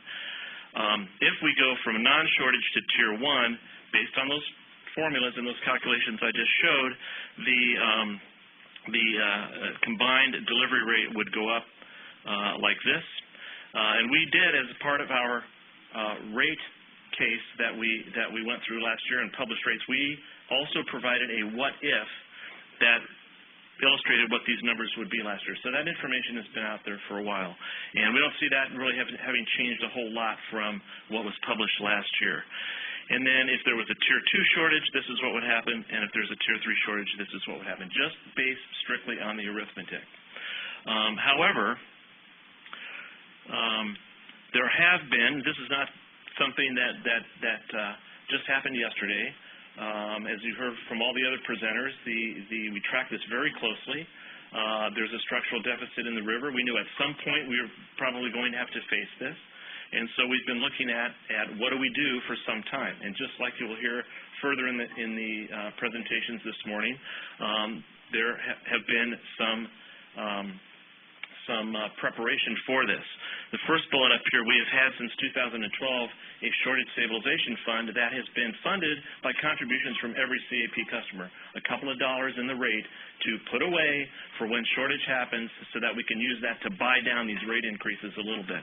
And depending on when the shortage starts, at the end of 15, 16, or 17, we will have in the range of $20 million or more in that fund to help smooth that immediate change from non-shortage rates to shortage rates. There also is a supplemental shortage program. It's voluntary. It will only include those who volunteer to participate in this supplemental shortage, and that would be from customers who choose to contribute an additional amount from their 2014 refund because the rates were a little bit higher than the actual cost, and they're entitled to a reconciliation and refund. If they want to contribute that to have a supplemental pool, it'll work the same way as the first one, but only for those who opt in to do that. And we're right in the middle of that. The opt-in period closes at the end of this month, and we're beginning to get some responses, I think this is a good chance of this actually happening. Maybe not the whole $10 million that could happen, but our internal target is at least 3, and I think we're very close to that. And then we have some sulfur dioxide credits. That is a program that was in place in partnership with Reclamation here last decade, and we still have a few dollars left in that fund that can be used for this purpose as well. We can only apply that to the energy rate, but again, most customers pay both, so if fixed O&M is going up and you can reduce the energy rate a little bit, added together, that's a good thing. I won't go through this slide. Brian showed the complicated number slide that nobody could read. I'm showing the complicated graph that nobody can read. But what this is to illustrate is that when we go from non-shortage rates to much higher shortage rates, there's a lot of flexibility between those 3 programs that have been put into place to allow us to smooth that. After the first couple of years, they all look the same. Most of the benefit will be in the first couple of years. Working with the customers and the CAP board, we'll have some discussions about how to actually, when shortage happens, use those funds. I've only got a minute or 2 left. I will go through the tax piece fairly quickly here. Oops, I pushed the wrong button. Now what? There we go. I will go through the tax really quickly. I'm going to paraphrase this. One of CAWCD's very important authorities is the authority to levy a 10-cent per $100 of assessed valuation general ad valorem property tax. It's very flexible. We can use it for any authorized purpose except to repay revenue bonds. So anything that we're allowed to do under the law, we can use this tax to do. So it's very flexible for us. One of the major things that we've been using this tax for the last 8 or 9 years has been to support the Ag Settlement Program, and you've heard several of the other presenters refer to that. The Ag Settlement Program was a very important piece of the overall water settlements that happened in the last decade, where the Ag long-term subcontractors gave up their subcontract rights to make water available for water settlements. And in return for that, we all agreed to provide this Ag Settlement Pool to make water available to the ag users out of excess water. And those rates have some support from property taxes. About 6 cents of our 10-cent authority has been used for the last decade to support the ag pool. One result of that, so I won't go through all the detail here. So there's about 6 cents that historically has been used to support the ag program. Very important program for us. Recently, our board did increase the levy up to the full 10 cents, but that additional 4 cents is diverted to another purpose, mostly having to do with the uncertainties on our energy supply going into the future. So still, 6 cents is being used to support the ag program. This bullet is important down here, in 2017, a couple of folks have mentioned this, the ag pool declines from 400,000 acre feet to 300,000 acre feet under its own terms, has nothing to do with the shortage. And we believe that will, on the next slide, align, well, I guess I'm not to the next slide yet. The reduction in the ag pool will bring the availability of 6-cent tax to the cost of the ag program closer together. They've been a little bit out of line. When shortage happens, as you've heard from the other presenters, the amount of water available to the ag pool will decline.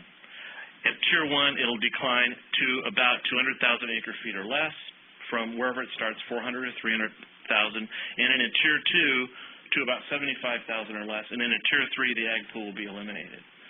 When the ag pool is reduced, the amount of tax money that's needed to support it will also be reduced. And that's what the next slide is here to illustrate. Our anticipated 6 cents of tax revenue is what's represented by the vertical bars. This is the amount of support that's required for the ag program, the blue line here at the top, at 400,000 acre feet and then at 300,000 acre feet. And if a shortage happens, then the amount of tax revenue that's needed will decline, as shown here. It continues to go down because, as some of the other presenters presented, the use of the M&I and tribal subcontract entitlements is rising. So even after the initial reduction in the ag pool from a shortage, as the shortage persists, the amount of water available to the ag pool will continue to decline. So the difference between the top of the pink bar And the green line under Tier 1 and the orange line under Tier 2 is the amount of tax revenue that would no longer be needed to support the ag program. And, of course, there are many, many, many possible uses for that tax if it's collected.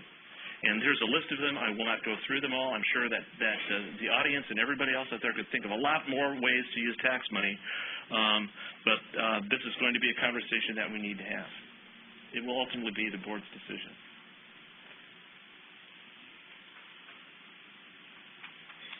Okay. I think what we have next is Director Bushowski will take blue cards. So we have a limited amount of time, maybe 15 minutes for questions, 10. Anyway, first we'll start with a couple of blue cards from inside the room, and then Lisa will get up and ask for questions from the remote CAP headquarters, CAP Tucson headquarters, and then Water Resource Research Center. So, staff, you have the first blue card. Okay. Repeat the criteria for determining releases from Lake Powell. What determines 9 million acre-feet versus less than that amount? Dan, you can do it from your chair. Just turn on the microphone. Yes, you need to speak up. So the balancing releases, hopefully you can hear me okay, from Lake Powell this year, it's part of the operating tier, which is called the upper elevation balancing tier. And within that tier, Powell releases 8.23 million acre-feet, but there's the possibility in April for what we call an April adjustment to either equalization or balancing. For equalization, Powell would have to be above the equalization level for that year, which with the poor hydrology, that was never really shown in the projections to occur. So then the other possibility is this balancing release, and the balancing release is based on an April projection of the end of water year elevations at Lake Powell and Lake Mead. So Lake Powell would have to be projected to be above 3575 at the end of the water year, but below the equalization level. Lake Mead would be projected to be below 1075 at the end of the water year. If that condition is met in the April 24-month study, then we go into balancing. Now, balancing means we try to balance the contents of Lake Powell and Lake Mead, but release no less than 823 and release up to 9.0 million acre-feet. So we're actually going to be tracking from month to month whether or not how much, or I should say, tracking from month to month how much water will be released from Powell. We're currently projecting 9.0. But if the hydrology continues to decline, it could be less than 9.0 by the time we get to the end of the water year. But we really won't know, at least until we get through this April through July runoff season. Next one. Does BOR or DWR anticipate potential adverse impacts to fishery or aquatic ecosystems from projected changes in operations due to shortage? Maybe Dan has an answer, but I don't. I'm not sure that a reduction of the magnitude we're talking about will have any huge impact on the river, but I'm not sure it's been analyzed. Dan, or? Yeah, I would say no. The EIS, behind the 2007 interim guidelines, so that's an environmental impact statement, it analyzed the lower releases as part of the potential impacts. So that's already been considered in the development and agreement with the 2007 guidelines. Next one. Okay, I understand people can't hear me better. Okay. What is the possibility of a federal reallocation, temporary or otherwise, of Arizona and or Nevada to our current allocations?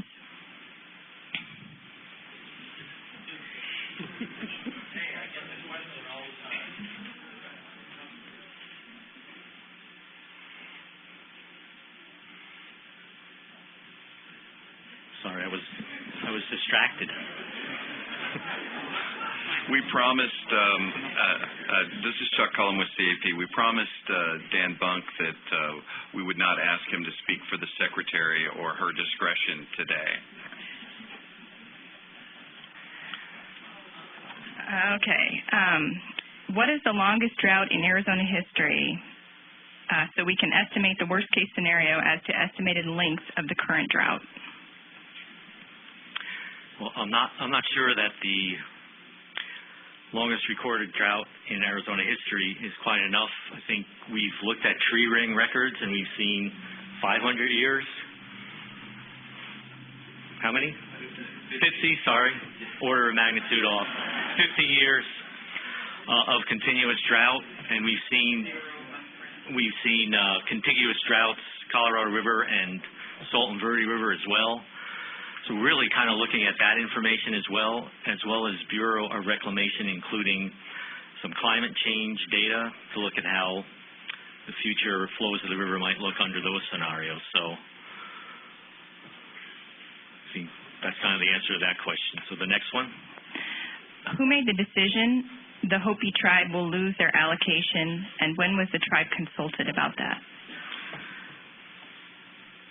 I'm not exactly sure the answer to that question, but I would believe that under the contracting process that the P5 allocations were clearly shown as the junior priority to the P4.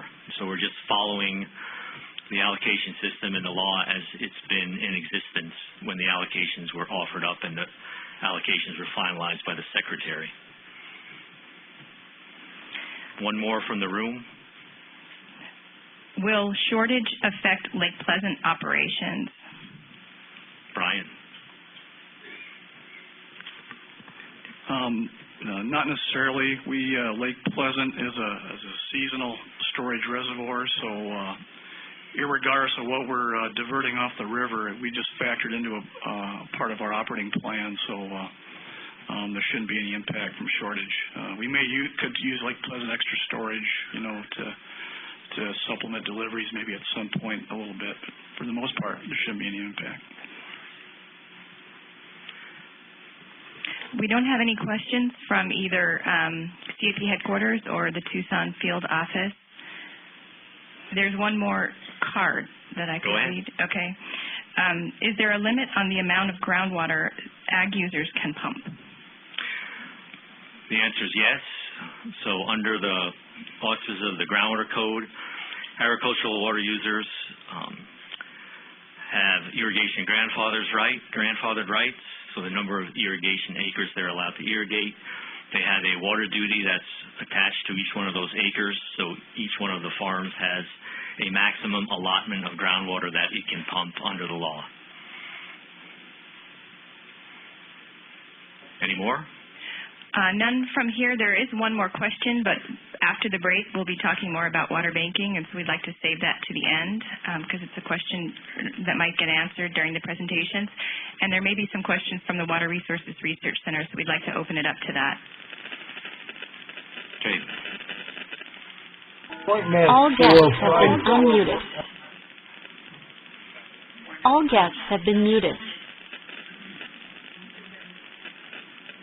Question from the Water Resource Research Center? Maybe there's technical difficulties. So anyway, we have now come to our point in time for our break. So I'd like to have people come back here at 10:50 on the dot, because we need to reconvene to get through the rest of the agenda. Thanks, everyone.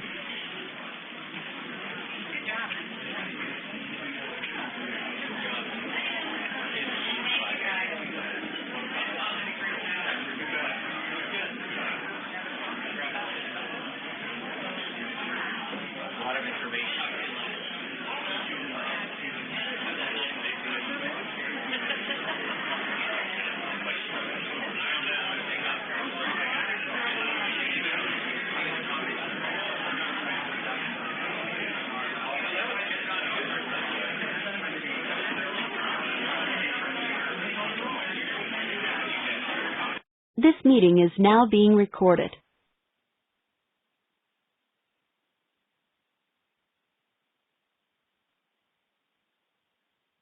And CAP's website.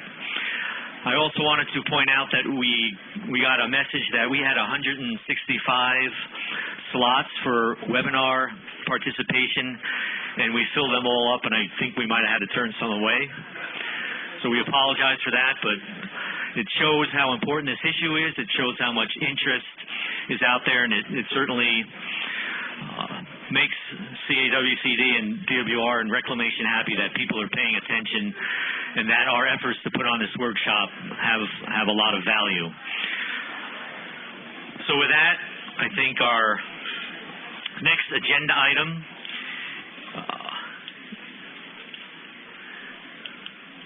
is Arizona's plans and actions. So a brief overview of what we've done to be prepared for these shortages over the years. So again, we are very well situated to deal with these shortages.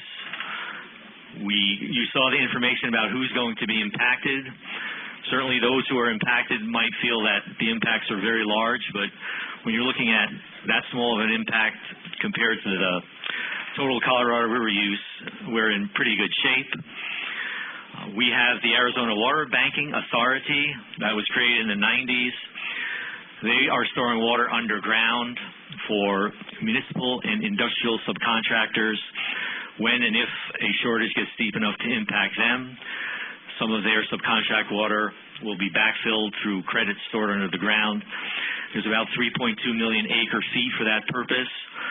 The funding sources came from a 4-cent ad valorem tax that CAWCD levies and a groundwater withdrawal fee that is attached to every acre-foot of groundwater that's pumped in the Pinal,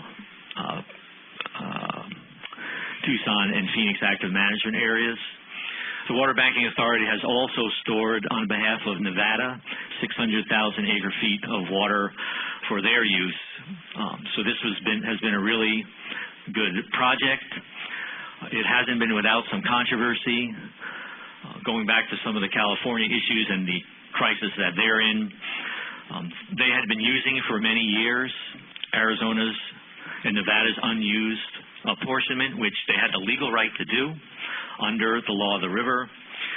In the late 1990s and early 2000s, after Arizona started banking water, it was clear that they needed to have a plan to get down to their 4.4 allocation. They were probably using about 500,000 acre-feet more than their 4.4. And it has been a very sore point as we've tried to negotiate with Nevada and California some solutions to dealing with the drought and solutions to the falling levels of Lake Mead.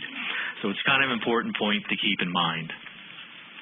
I mentioned this earlier, so I'll go pretty quick. There is a statewide drought plan, and there are mandatory requirements for municipal providers to have drought plans.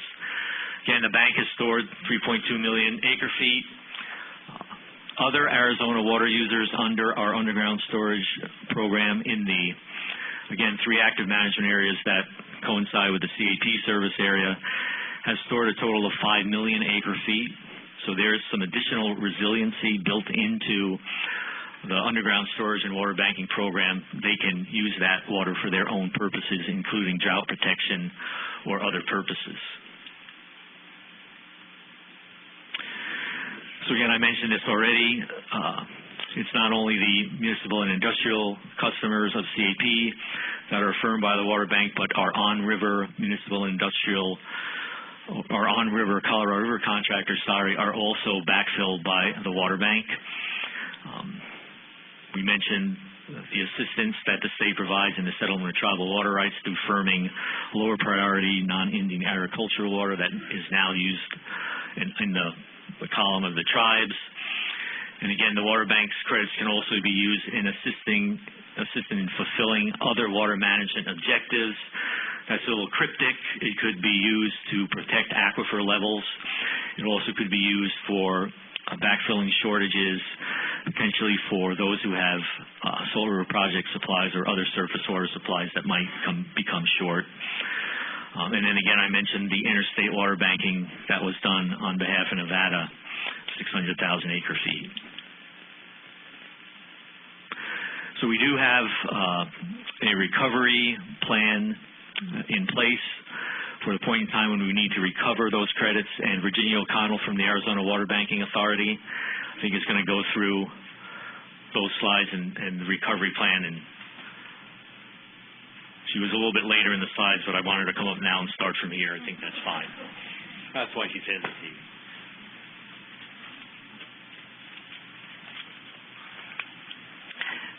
Thank you. Good morning. My name is Virginia O'Connell, the manager of the Arizona Water Banking Authority. It's important to point out that a firming requirement for the water bank is not triggered until the reductions in Colorado River supplies actually impact the demands of the water users. Based on current demand, it is not likely that the water bank will need to distribute credits for shortages in a Tier 1, under a Tier 1 shortage. But as demands increase over time, that could change. Okay. So in preparation of needing to meet a firming requirement for the first time, the water bank, CAP, and ADWR staff, in consultation with stakeholders, developed a recovery plan that provides a framework for how water bank credits will be recovered in the future. That recovery plan was released in April of 2014. While it provides a foundation for recovery, it is, in essence, a living document. Staff from the agencies continue to coordinate and work on the implementation phase of that plan, taking new information into consideration, including information that's provided by stakeholders. For details, that plan is available on the Water Bank's website, azwaterbank.gov, and it's also available on CAP's website. So as part of these continued efforts, CAP, the Water Bank's designated recovery agent, has been evaluating the development of recovery infrastructure at key sites as identified in the plan. Staff has also been working on developing agreements with potential recovery partners in the Phoenix, Pinal, and Tucson active management areas who would assist CAP in meeting the water bank's future recovery needs. The overall objective is to ensure that there is sufficient recovery capacity available in the future when it is needed. Oh, did I not? I'm sorry. Okay. Okay. While the water bank does not recover water, it still has responsibilities associated with recovery. Staff has developed an agreement with the Gila River Indian community on how the water bank's firming obligations to the community will be accomplished in the future. While there is a recovery component, that agreement also identifies other firming methods that can be employed in order to meet an obligation. That does provide some additional flexibility to the bank. That agreement is currently awaiting final approval. Also, with the decline of excess CAP water available to the bank for storage, the water bank continues to look for other ways to meet its objectives. That includes the purchase of long-term storage credits. However, when purchasing credits, it is very important for the bank to consider the location of those credits in considering the recovery capabilities in those areas. Finally, I do want to point out that it is very important to recognize that in order for the water bank's future firming responsibilities to be accomplished, it will need the effective planning and continued coordination of everyone that's involved. Thank you. And I believe Chuck.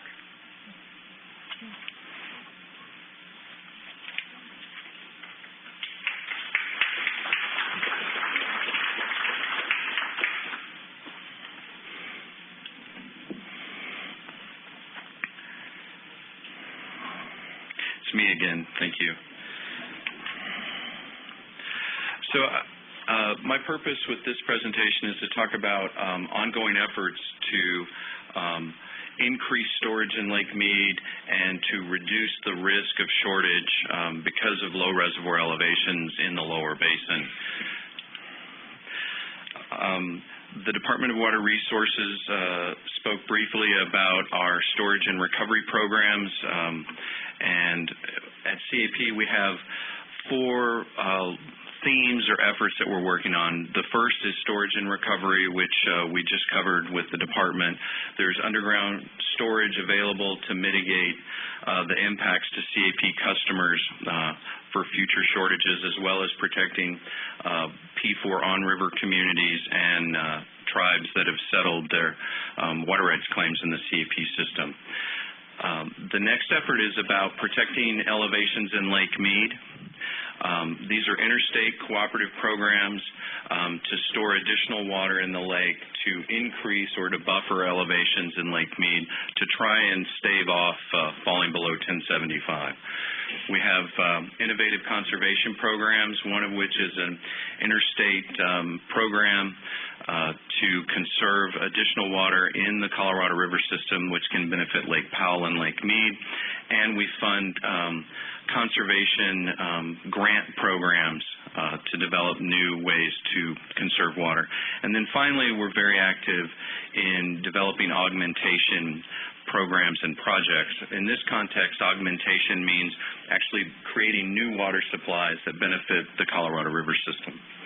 I'm going to focus on Lake Mead Reservoir Protection and one of our programs in innovative conservation. It's important for us to draw some distinctions between the activities that we are undertaking, that CAP is undertaking in partnership with the Department of Water Resources, and conservation programs that many of you have made significant investments in within your service area. So what we are focusing on at CAP are actions that impact water levels in Lake Mead. And we focus these efforts to conserve Colorado River water, reduce Colorado River uses in Arizona and in interstate programs and partnerships in California, Nevada, and including the upper basin states, and internationally. We have a project in Mexico where we're conserving water that will be stored in Lake Mead. These are separate and apart from activities that our municipal customers, the agricultural users in CAP, and industrial users of CAP water have undertaken, and quite frankly, they lead the nation in these water efficiency programs. So what I'm going to talk about now are just Colorado River efforts to avoid shortage in Lake Mead.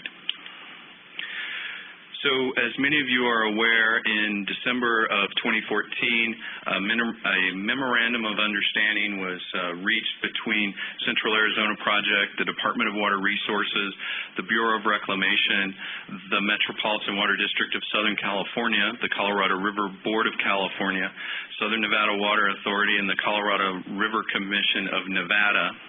Let's just call them the parties, to create 740,000 acre-feet of additional storage in Lake Mead between 2014 and the end of 2017. That could be a tipping point. That could push us to out of shortage for a couple of years if we're successful. CAP's commitment is to attempt to store 345,000 acre-feet, almost 5 feet of elevation in Lake Mead, in the Colorado River system.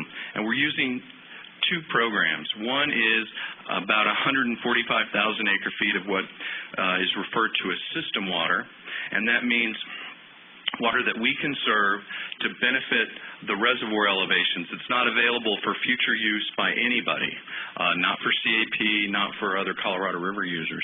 And then we have 200,000 acre-feet that we're focusing on as intentionally created surplus, or ICS credits. This is conservation that CAP is funding with our in partnership with our customers, and that water will be stored in Lake Mead for a period of time and then available for future diversions, future release by CAP, and delivery to our customers when the reservoir is healthier. The Metropolitan Water District of Southern California has committed to attempt to store 300,000 acre-feet. Southern Nevada Water Authority is attempting to store 45,000 acre-feet. Keep in mind that the reason Nevada has a small commitment is because they have a very important but small entitlement. And Reclamation, for the first time, is stepping up to make a commitment to conserve or reduce system losses by 50,000 acre-feet. All these volumes are cumulative over the period 14 through 17.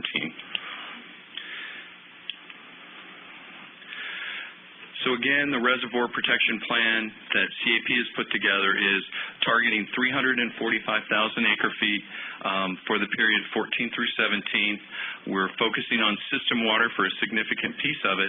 And then, as I mentioned previously, we have what we refer to as an ICS program. Extraordinary Conservation ICS is part of the 2007 guidelines where investments by water users to reduce uses create a credit in Lake Mead for future diversions. We're trying to create 100,000 acre feet, almost 100,000 acre feet of ICS in 2015, an additional 100,000 acre feet in 2016. And our target is to achieve our total volume, the 345,000, by the end of 2016, because that's when there's a significant increase in the probability of shortage. And if we are successful, we can perhaps move that shortage out a couple of years. So here's our plan. We've been working with our customers, and when our board approved our participation in the Memorandum of Understanding, this was what we shared as our approach. We have a following agreement that the replenishment function, the CAGRD within CAP, reached with Yuma Mesa. So we're following and generating about 7,000 acre feet a year from the Yuma area, totaling 21,000 acre feet. We're not diverting that water. It stays in the Colorado River system, propping up elevations in Lake Mead. We've reached agreement with 9 irrigation districts in the CAP service area, and CAP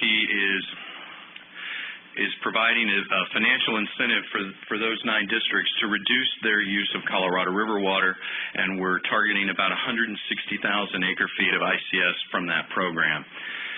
We reached an innovative an agreement with the City of Phoenix for 2015. We are replacing part of their CAP delivery with a local supply, a local asset that CAP has.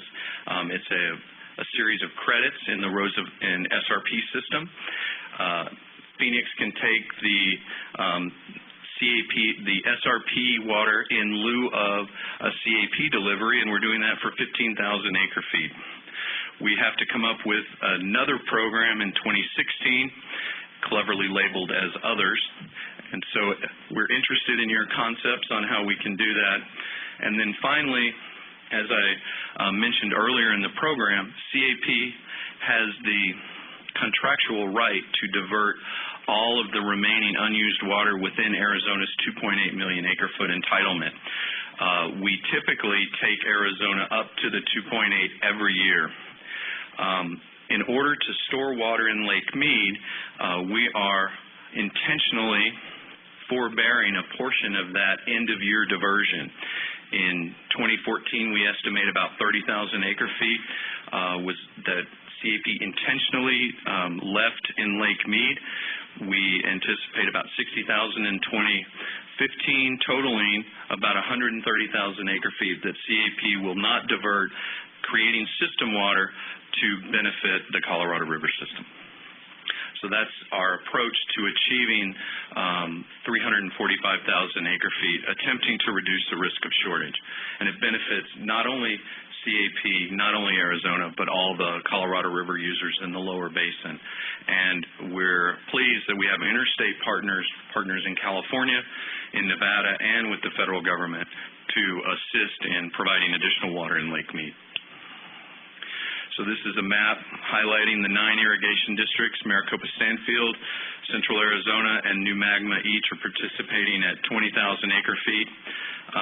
The balance of the 80,000 is met by the remaining 6 irrigation districts.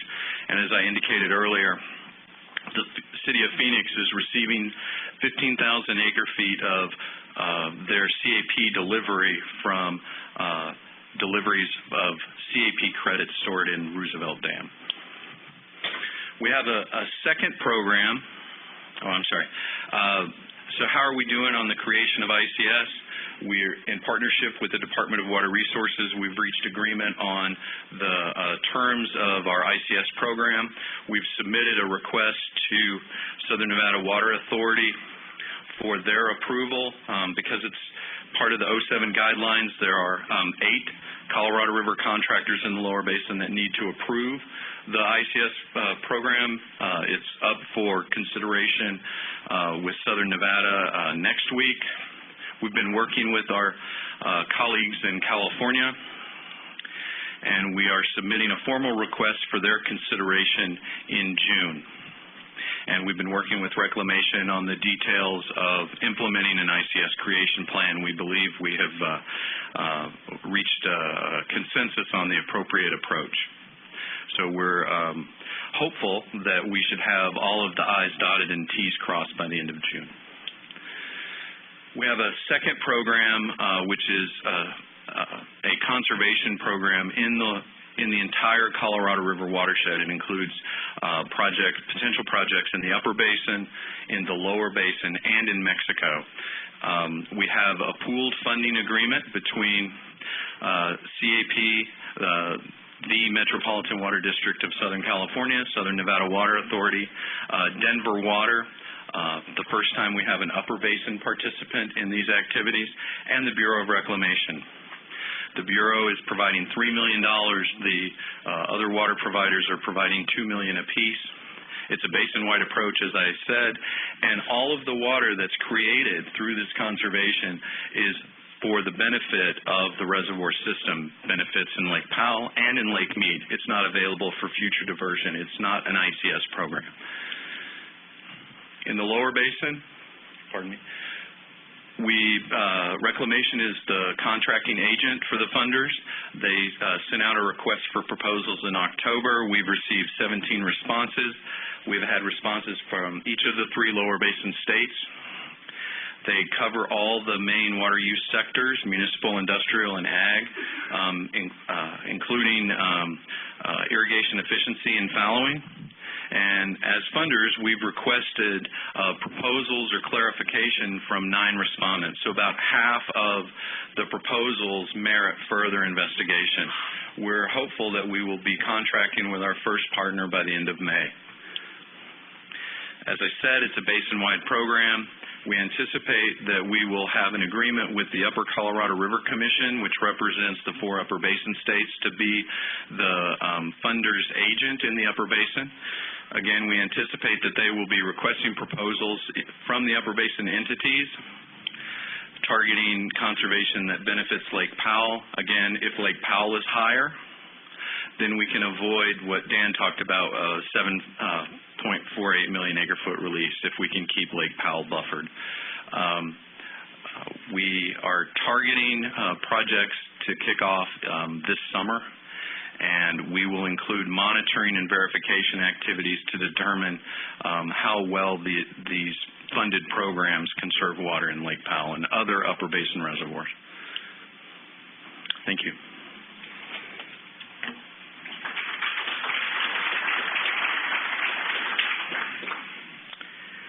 So we're kind of to the point where we want to summarize and talk with you about what kind of message we want to send to the world about what's going on in Arizona.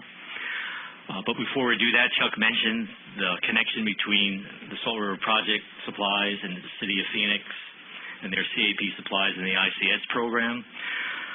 Because of that, and because there are 8 major cities in the Phoenix metropolitan area that have both CAP water and SRP water. So I was going to ask Robin Stinnett from the Salt River Project to come up to the microphone and give a very brief overview of what the situation is with the Salt River Project water supplies.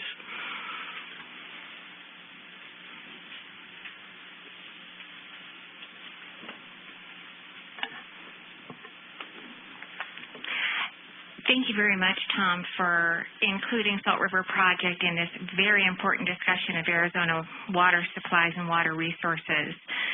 Appreciate the opportunity to share just a couple of remarks. Because some of you may not be intimately involved in or related to Salt River Project, especially our out-of-state listeners, I thought I would just give you a general overview of SRP first.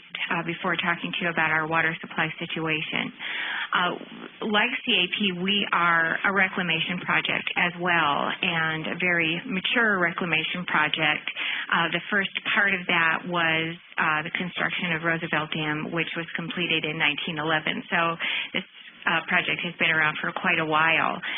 Since then, there were 3 more dams added along with Roosevelt Dam to the Salt River, and 2 constructed on the Verde River.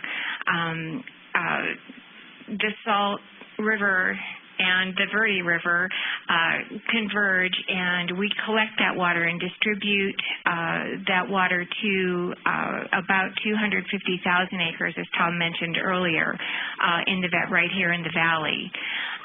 We also, just to mention very briefly, we operate a small dam on East Clear Creek called Cragen, and that water not only benefits water users down here, that particular supply, but it also will benefit water users in northern Gila County. So I just thought I would throw that in as well.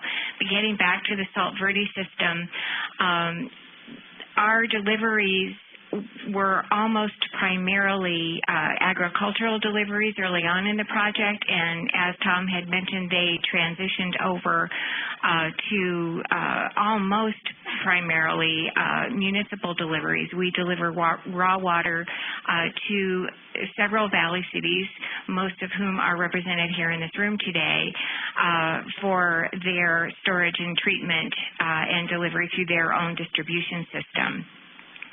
We are able to store about 2.3 million acre-feet of water on our system, and that is the combined total storage from the salt, which stores those 4 reservoirs, store almost all of that, just about 2 million acre-feet, and then the remainder is stored on the Verde portion of the system. And with respect to our water situation today, we are about 58% full. That's our total reservoir system.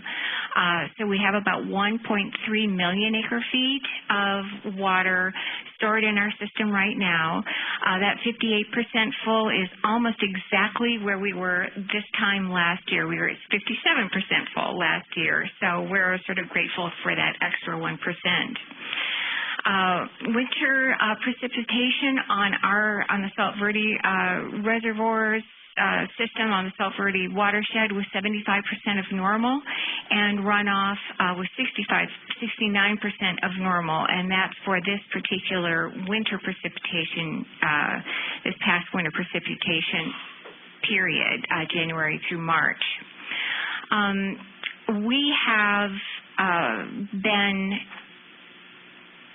providing annual allocations to our water users. Those are based on an acre-foot per acre allocation process. Everyone gets the same allocation. All of those 250,000 acres that are within our water service territory receive the same amount of water. However, the same amount of allocation. However, if there is not use for the full allocation, which is just about 3 acre-feet per acre per year, that water is not delivered to those users. It stays behind our dams, and that can be used for future years. We also, with respect to our allocations, depend on about 250 groundwater wells that are distributed within our water service territory that relates actually directly to the allocation. So sometimes in some years when we have surplus years or water-rich years, that allocation is 3 acre-feet per acre per year of surface water. If we have a drier period, and we are in a drier period right now, in fact, this past 5 years has been the driest 5-year period on record with respect to the Salt Verde watershed. So during those drier years, we reduce the surface water allocation and make up the difference with groundwater. So every year that groundwater surface water mix can change. But almost always we are able to provide the full 3 acre-feet per acre per year allocation to our water users. There have been 4 times within the last, since 1950, within the last 65 years that we were not able to do that. Another thing I want to tell you, too, is in previous years, in previous decades, we've delivered upwards of 900,000 acre-feet of water to our water service territory users. And over the past years, those demands have actually reduced a couple of hundred acre-feet.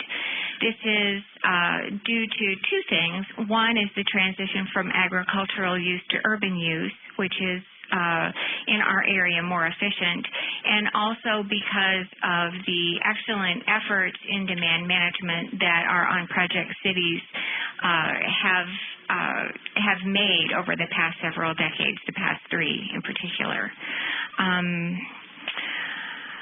Let's see, what else would I like to say? So conjunctive management of groundwater and surface water supplies is very important for us. And the last thing I want to say with respect to our water supply situation is that every year we sort of anticipate that the next year will be a drought year. We plan for that. Not that we expect it, because anything can happen. In one year, if we have a very wet year, our reservoir system can fill up.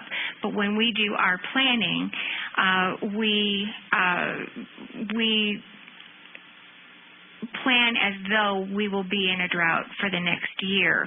That way, we will optimize both our surface water supplies and our groundwater supplies and manage those to provide our water users, our shareholders, with their full allocation, if at all possible.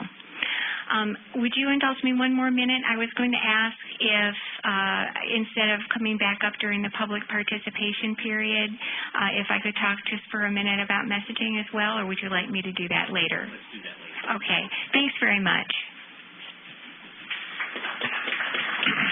Thanks, Robin. So we just wanted to make sure that as we talked about our messaging, folks are aware that consistent with where we are on the Colorado River, we're in the same kind of good shape on the Salt Verde River and our SRP supplies. So, what we hope to have you all take away from our discussions today is that we are not in a crisis, despite the fact that our past and present actions have created a situation where we're not in a crisis. I hope we've also shown you that we are well aware of the risks moving forward, and we're working to try to reduce those risks by a lot of the projects that Chuck talked about and the collaborative efforts we're having with the other basin states to shore up the supplies of the Colorado River. Again, we're in good shape because of the choices that we've made over many, many decades, and that we have other hard choices facing us, and we continue to be able to need to be able to make those hard choices to keep ourselves ahead of the curve. Some of the rural areas of the state, and we haven't talked too much about this, are facing challenges due to the local impacts of the drought, declining groundwater, aquifers, potentially increasing agriculture in some of the areas of the state, potentially the northwest of Kingman and down the Wilcox and San Simon area, with anecdotal evidence that a lot of that new agriculture might be coming from California farmers who have lost their water supplies and are looking for places to be able to continue farming in Arizona. Again, we talked about our water banking program and our recovery plan. So we're very resilient there when the shortages hit those sectors that are backfilled by the bank. And then, again, to ensure everyone that DWR, CAP, and other water managers are closely monitoring the situation, and that we're going to continue to address the risks of potential shortage and find ways to improve the health of the river system. So with that, I think we're to the point of making some closing remarks. And I think I'm going to turn it over to Lisa. But before I do, I wanted to to mention, and some of you in the audience, I'm sure, have probably already seen this. So this is a both congratulatory note and I apologize note. So the congratulatory part is that earlier this morning, Governor Ducey appointed Lisa to be the State Land Commissioner.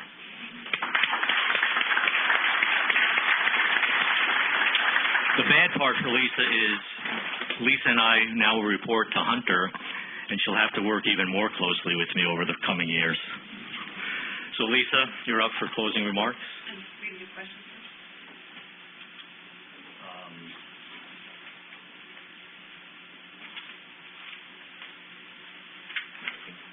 Questions at the end?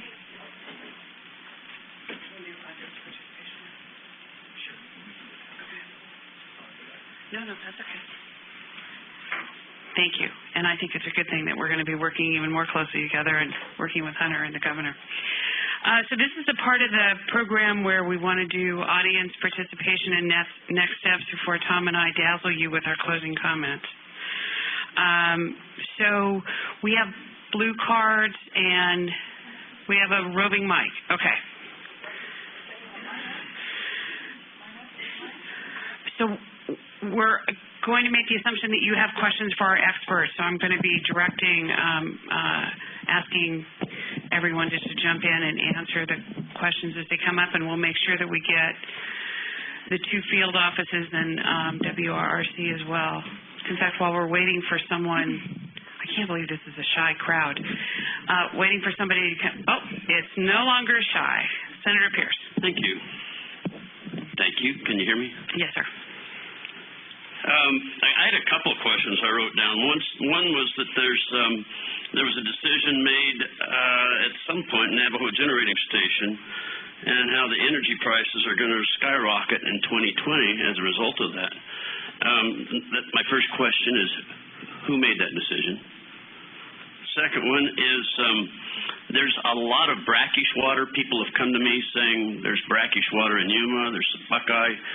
There's an unknown amount, in my knowledge, that it's unknown. Maybe you have a number on that. Where can that play into our water in the future? Thanks, Senator. Ted, you want to take NGS? Sure. Please. Ted Cook, CAP.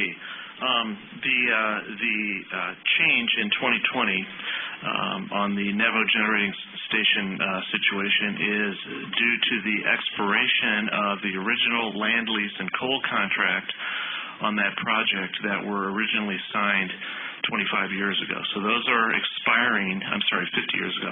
So those are expiring in 2019 and are being renewed, and the negotiations have been going on for the last several years among the owners of the plant, led by Salt River Project, who is also the operator of the plant. And as you might imagine, as with any contract of that duration, a lot has changed since it was originally signed. And the counterparties, the Navajo Nation on the land lease and Peabody Coal on the coal contract, are negotiating their best deal that they can. And the prices, both for the land lease and the coal that supplies that plant, are increasing. And in addition to that, we expect there to be some, for want of a better word, bonus-type payments that will be made as well upon renewal of that contract. However, notwithstanding those increases, the Navajo Generating Station continues to be this project and the other owners' best, lowest-cost alternative for electricity compared to any other alternative, and that's why we've been working so hard with the tribe, with the coal company, and among the owners to renew this despite the significant increase in costs. Second question will be... Director's going to take... Oh. Senator Pierce, as far as the next question goes with brackish groundwater as a potential source moving forward, in the 2014 Strategic Vision for Water Supply Sustainability published by the Department in January of 2014, we teed up the issue of looking at brackish groundwater desal. There's major areas, Yuma, you mentioned, the West Valley in Maricopa County, up in northeast Arizona in the Coconino Aquifer. And as we move forward, looking to implement some of the recommendations in that plan, we'll be taking a look at the potential to treat that brackish groundwater as a future water supply, again, potentially for drought resiliency and potentially to close the projected supply and demand imbalance that's going to hopefully come with increased population and increased economic activity in the state. Do we have any other questions? We have one question that emailed from the webcast to one of the email addresses. Great.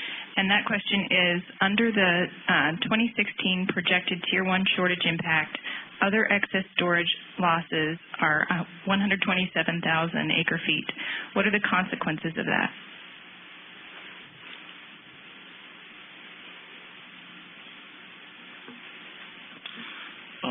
In that scenario, the consequences of that is that it eliminates the statutory banking pool participants. So the Arizona Water Banking Authority, the GRD, which has a share of that for replenishment obligation, replenishment reserve, and reclamation, which does minion firming out of that pool. Obviously, and sadly, those programs would be eliminated for that particular year. Chuck? Just to add, I think the question was, what are the implications over the long term? And effectively what we are doing is reducing the amount of water that is available to address potentially future and deeper shortages. So you might think of it as we are reducing our savings account for the future, or our contribution to our 401k for our thoughtful retirement.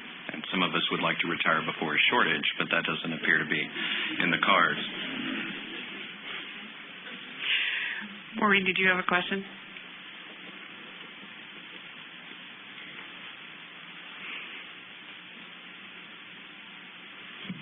I'm Maureen George, Mojave County Water Authority. I guess it's really more a comment. I know I'm not sure where the right place to say it, but it was about the handouts today, the Arizona messaging, the 2 handouts that we were handed out today. And my concern is that neither one of them mentions on-river P4 users at all. It's 90% CAP, which I get, because that's most of the water. There's some mention of EMA, but there's absolutely no mention of the impact on P4 users. Even if it's to say that it's a delayed impact, there's no mention at all, nor is there any mention of the fact that we have, in fact, been participating and contributing in meetings discussing solutions to the drought. So I'm not sure where those came from or where it's going, but when we do our Arizona messaging, it should really be covering everyone in Arizona if that's how we're going to capture it. Thanks, Maureen. Thank you. I appreciate that. Yes, sir. My name is Jason Rovey. I'm a farmer in the West Valley, and I don't receive CAP water, but a lot of farmers out in the West Valley receive power from Hoover Dam, and I've heard comments that if the lake level drops to a certain level, there might be potential for cavitation and vibration concerns, and so I'm curious to know what the level of lake water in Hoover Dam means no more power from the hydros, or how much the power level drops. Okay, thanks for the question. This is Dan Bunk with Reclamation. There is a level at which the units at Hoover become less efficient. They've actually been losing capacity about 5.7 megawatts per foot, as the lake declines. Somewhere around elevation 1050 or 1060, you might start to see some impacts, but the Hoover contractors are working with Reclamation to help mitigate the impacts to power as the lake level declines. We've working on installing what we call wide head turbines that can operate efficiently at much lower levels than what we're currently at. There's currently 3 out of 17 units have been installed. There will be another one in operations by June, and then a 5th that will be installed in an operation by June of 2016. So, while we do see declining energy as the lake level declines as well, there are strategies in place to continue to generate power at much lower elevations. And I think we have a question from WRRC. Okay, will Team Arizona need help from the public in delivering our water message? And if so, what will public participation look like?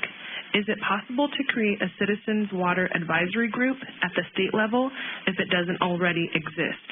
And they would also like to thank you for the effort it took to present this picture of our water situation. And this is pronounced Melody Kaiser, member of the Community Water Coalition. Thanks, Melanie. And again, thanks for the remote participation. I think this is important. Tom, you want to? Sure. I think, Madeline, we have many opportunities for input from the public, including meetings like these. And I think that is an avenue that you can explore. Exploring the avenue of showing up at CAWCD board meetings as these issues are discussed is another avenue.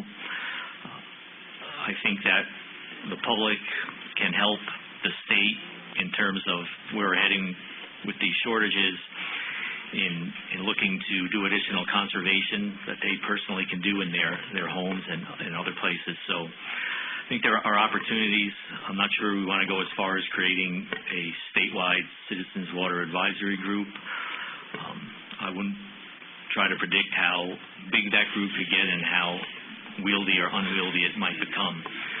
So I would look for opportunities to give your input through other methods, and you're also more than welcome, as is the public, to contact the Department of Water Resources. I don't want to speak for CAP, and we're happy to discuss with you what's going on. We have our website that has links to current information on what's going on with Colorado River and the drought, and we're happy to fill in the blanks if you need more information and listen to what you have to say and what suggestions you have for us going forward. And CAP has the same type of opportunities. All of our meetings are public. We invite the public to not only attend and listen, but to attend and participate. We have a very good website which will give you a lot of information, and it also is a vehicle that you can ask questions. The other thing to remember is for those of you who are in our 3-county service area, you have elected members of the board, 10 in Maricopa County, 1 in Pinal, and 4 in Pima that are at your service. We represent the taxpayers in those 3 counties and enjoy opportunities to not only talk to residents individually, but also we're available to come and talk to your organizations. So unless, oh yes sir, please. There needs to be Could you state your name for the record? I'm sorry. Norman Honani, the Hopi Tribe council member. Thank you. The question was asked about the electricity and who feeds that Navajo generating plant. The Hopi Tribe also feeds that plant. It's not solely Navajo. And I don't understand why Hopi is never recognized for that. And I'm bringing it up because it needs to be recognized. We are part of this also. But it seems that Hopi is never recognized. And I thank you for the question, Senator. But I just want to put that out that it's also part of our wisdom that we help and participate in this. And I'm glad we're here at this table now. And I hope to become furthermore, not only just because it's here, but we want to be a part of this and take care of this water that you also use. We so thank you very much. Thank you very much. Hi, my name's Dick Powell from the city of Casa Grande. And my question is, are we looking, is there any organization of the affected states going forward looking at hitting this in a regional type issue of augmenting new water into some of the states that are affected by this? I know the basin states aren't the only states affected. You've got it clear from Texas to Wyoming over to California, and I think the impact, if it was a regionalized political movement, would be so much more effective than each state trying to address their own needs. Thank you.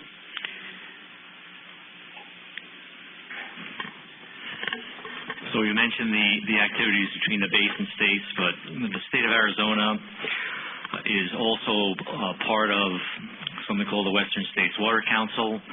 That organization is designed for the states to collectively work on issues. Also, the Western Governors Association is another forum for the governor and the states to get together and consider how they can partner to address these drought issues. I would honestly say, though, that we haven't gotten down the road of talking about what I think you're talking about is a huge augmentation project that might move water across many states into Arizona or the Colorado River Basin. And I don't want you to take my comments as that is on the table. There is an augmentation work group of the basin states to look at those types of projects. A project from the Mississippi River to the Colorado River is on that list, although it's pretty far down the bottom of the list for a lot of different reasons. But the Department of Water Resources is the co-chair of that basin state augmentation work group, along with a gentleman that represents the Upper Colorado River Basin states to the Upper Colorado River Commission. Before we take another question here, WRRC has another question, I think. Actually, it is the City of Scottsdale has a question. Okay. Their question is, given that even with the cutbacks in deliveries after 1,075 and all the other programs discussed earlier, there does not seem to be enough savings to address the structural deficit. Any other thoughts on how to address the structural deficit? Chuck?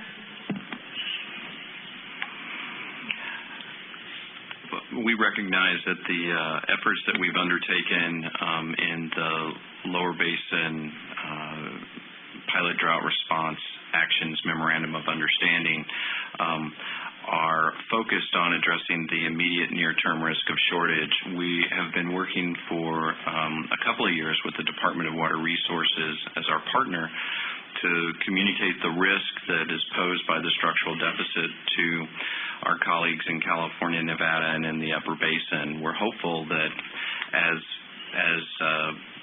the shortages loom, that we'll get greater traction in directly addressing the structural deficit. The short answer is no. You're correct. The water that we're conserving isn't going to solve the significant long-term risk because of that imbalance, but we're hopeful that as conditions play out, that we'll get some traction to work with partners in all of the basin states. It's not Arizona's problem. It's a system problem. It impacts California. It impacts Nevada. It impacts Upper Basin and Mexico. And we believe people are beginning to recognize that there's very little that makes the Colorado River unique and different than Northern California, which had a zero allocation in 2014. So this is not an immediate risk, but over time, it's something that all users in the Colorado River system share risk in, and we expect them to participate with us to address in the next couple of years. Tom?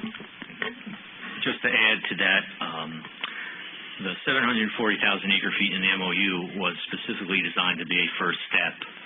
We've identified the need for between 1.5 and 3 million acre feet to really solve our long-term issues, and this was the first step in trying to get there. We are going to continue to work with all the basin states on trying to find a way to increase that 740,000 closer to the 1.5 million or 3 million acre foot protection volume that we've come to through our efforts in the last couple of years. Yes, sir. Don Ray, I'm with the Arizona chapter of the National Golf Course Owners Association. And just, I know the third water management plan kind of turned into the fourth water management plan, and just kind of curious, they were in 10-year cycles. How are we looking? How does this affect the strategy of the fifth water management plan and just the groundwater and the grandfather rights and all that? So we haven't given up yet on the publication of the fourth management plan. We've actually published it in Prescott. We're doing additional plans internally. We try to prioritize our resources and produce what the plans in an order looking at which AMAs had the most serious problems and which AMAs had the least serious problems. So in terms of how the shortage will impact in these discussions, potential actions we might take in the plan, certainly in the water budgets for the AMAs that receive CAP water, we're going to be analyzing the impacts on those water budgets and how that might affect the achieving a safe yield, and what maybe additional actions might be needed to take to achieve the safe yield goal.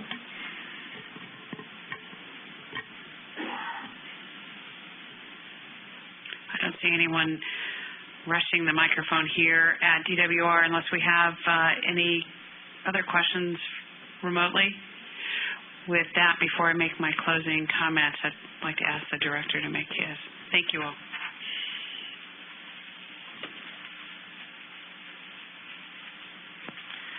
I think my closing comments will be brief. I already did that as part of the Arizona message discussion. But again, we need to work collaboratively among this state and speak with a unified voice. It's really important that we do that as we move forward in discussions with the other basin states and with the United States government and with Mexico. Again, the takeaway for me is that we're not in a crisis. We've made good choices, and our challenge is to make sure that we can continue to avoid kind of the crisis that is occurring in California. And we will need everyone's help and everyone's input in moving that forward over the next several years. So with that, Lisa, more closing remarks?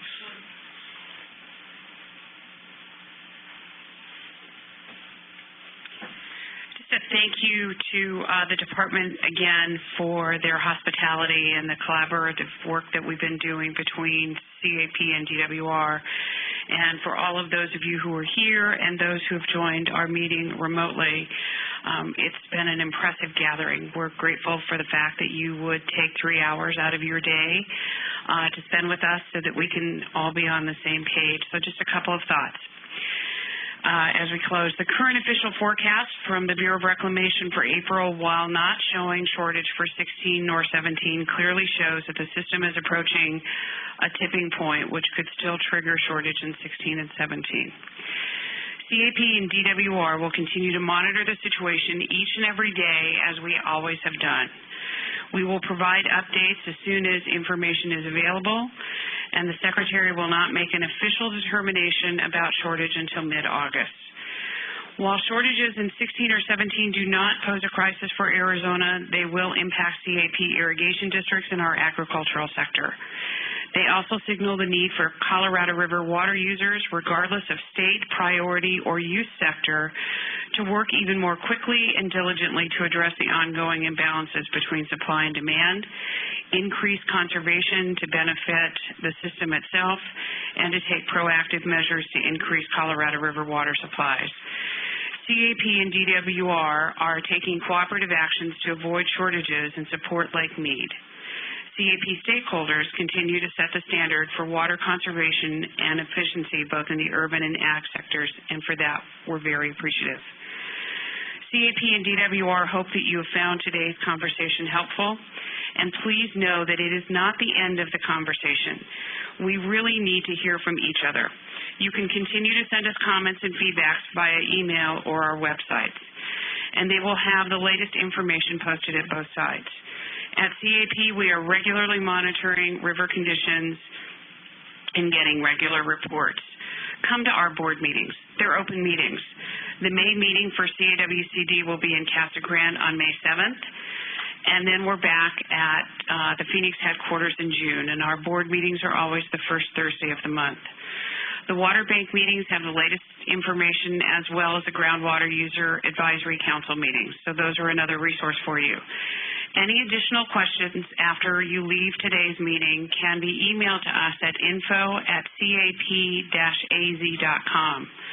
Again, thank you for taking the time this morning to spend with us so that we can all have the same information. Thank you.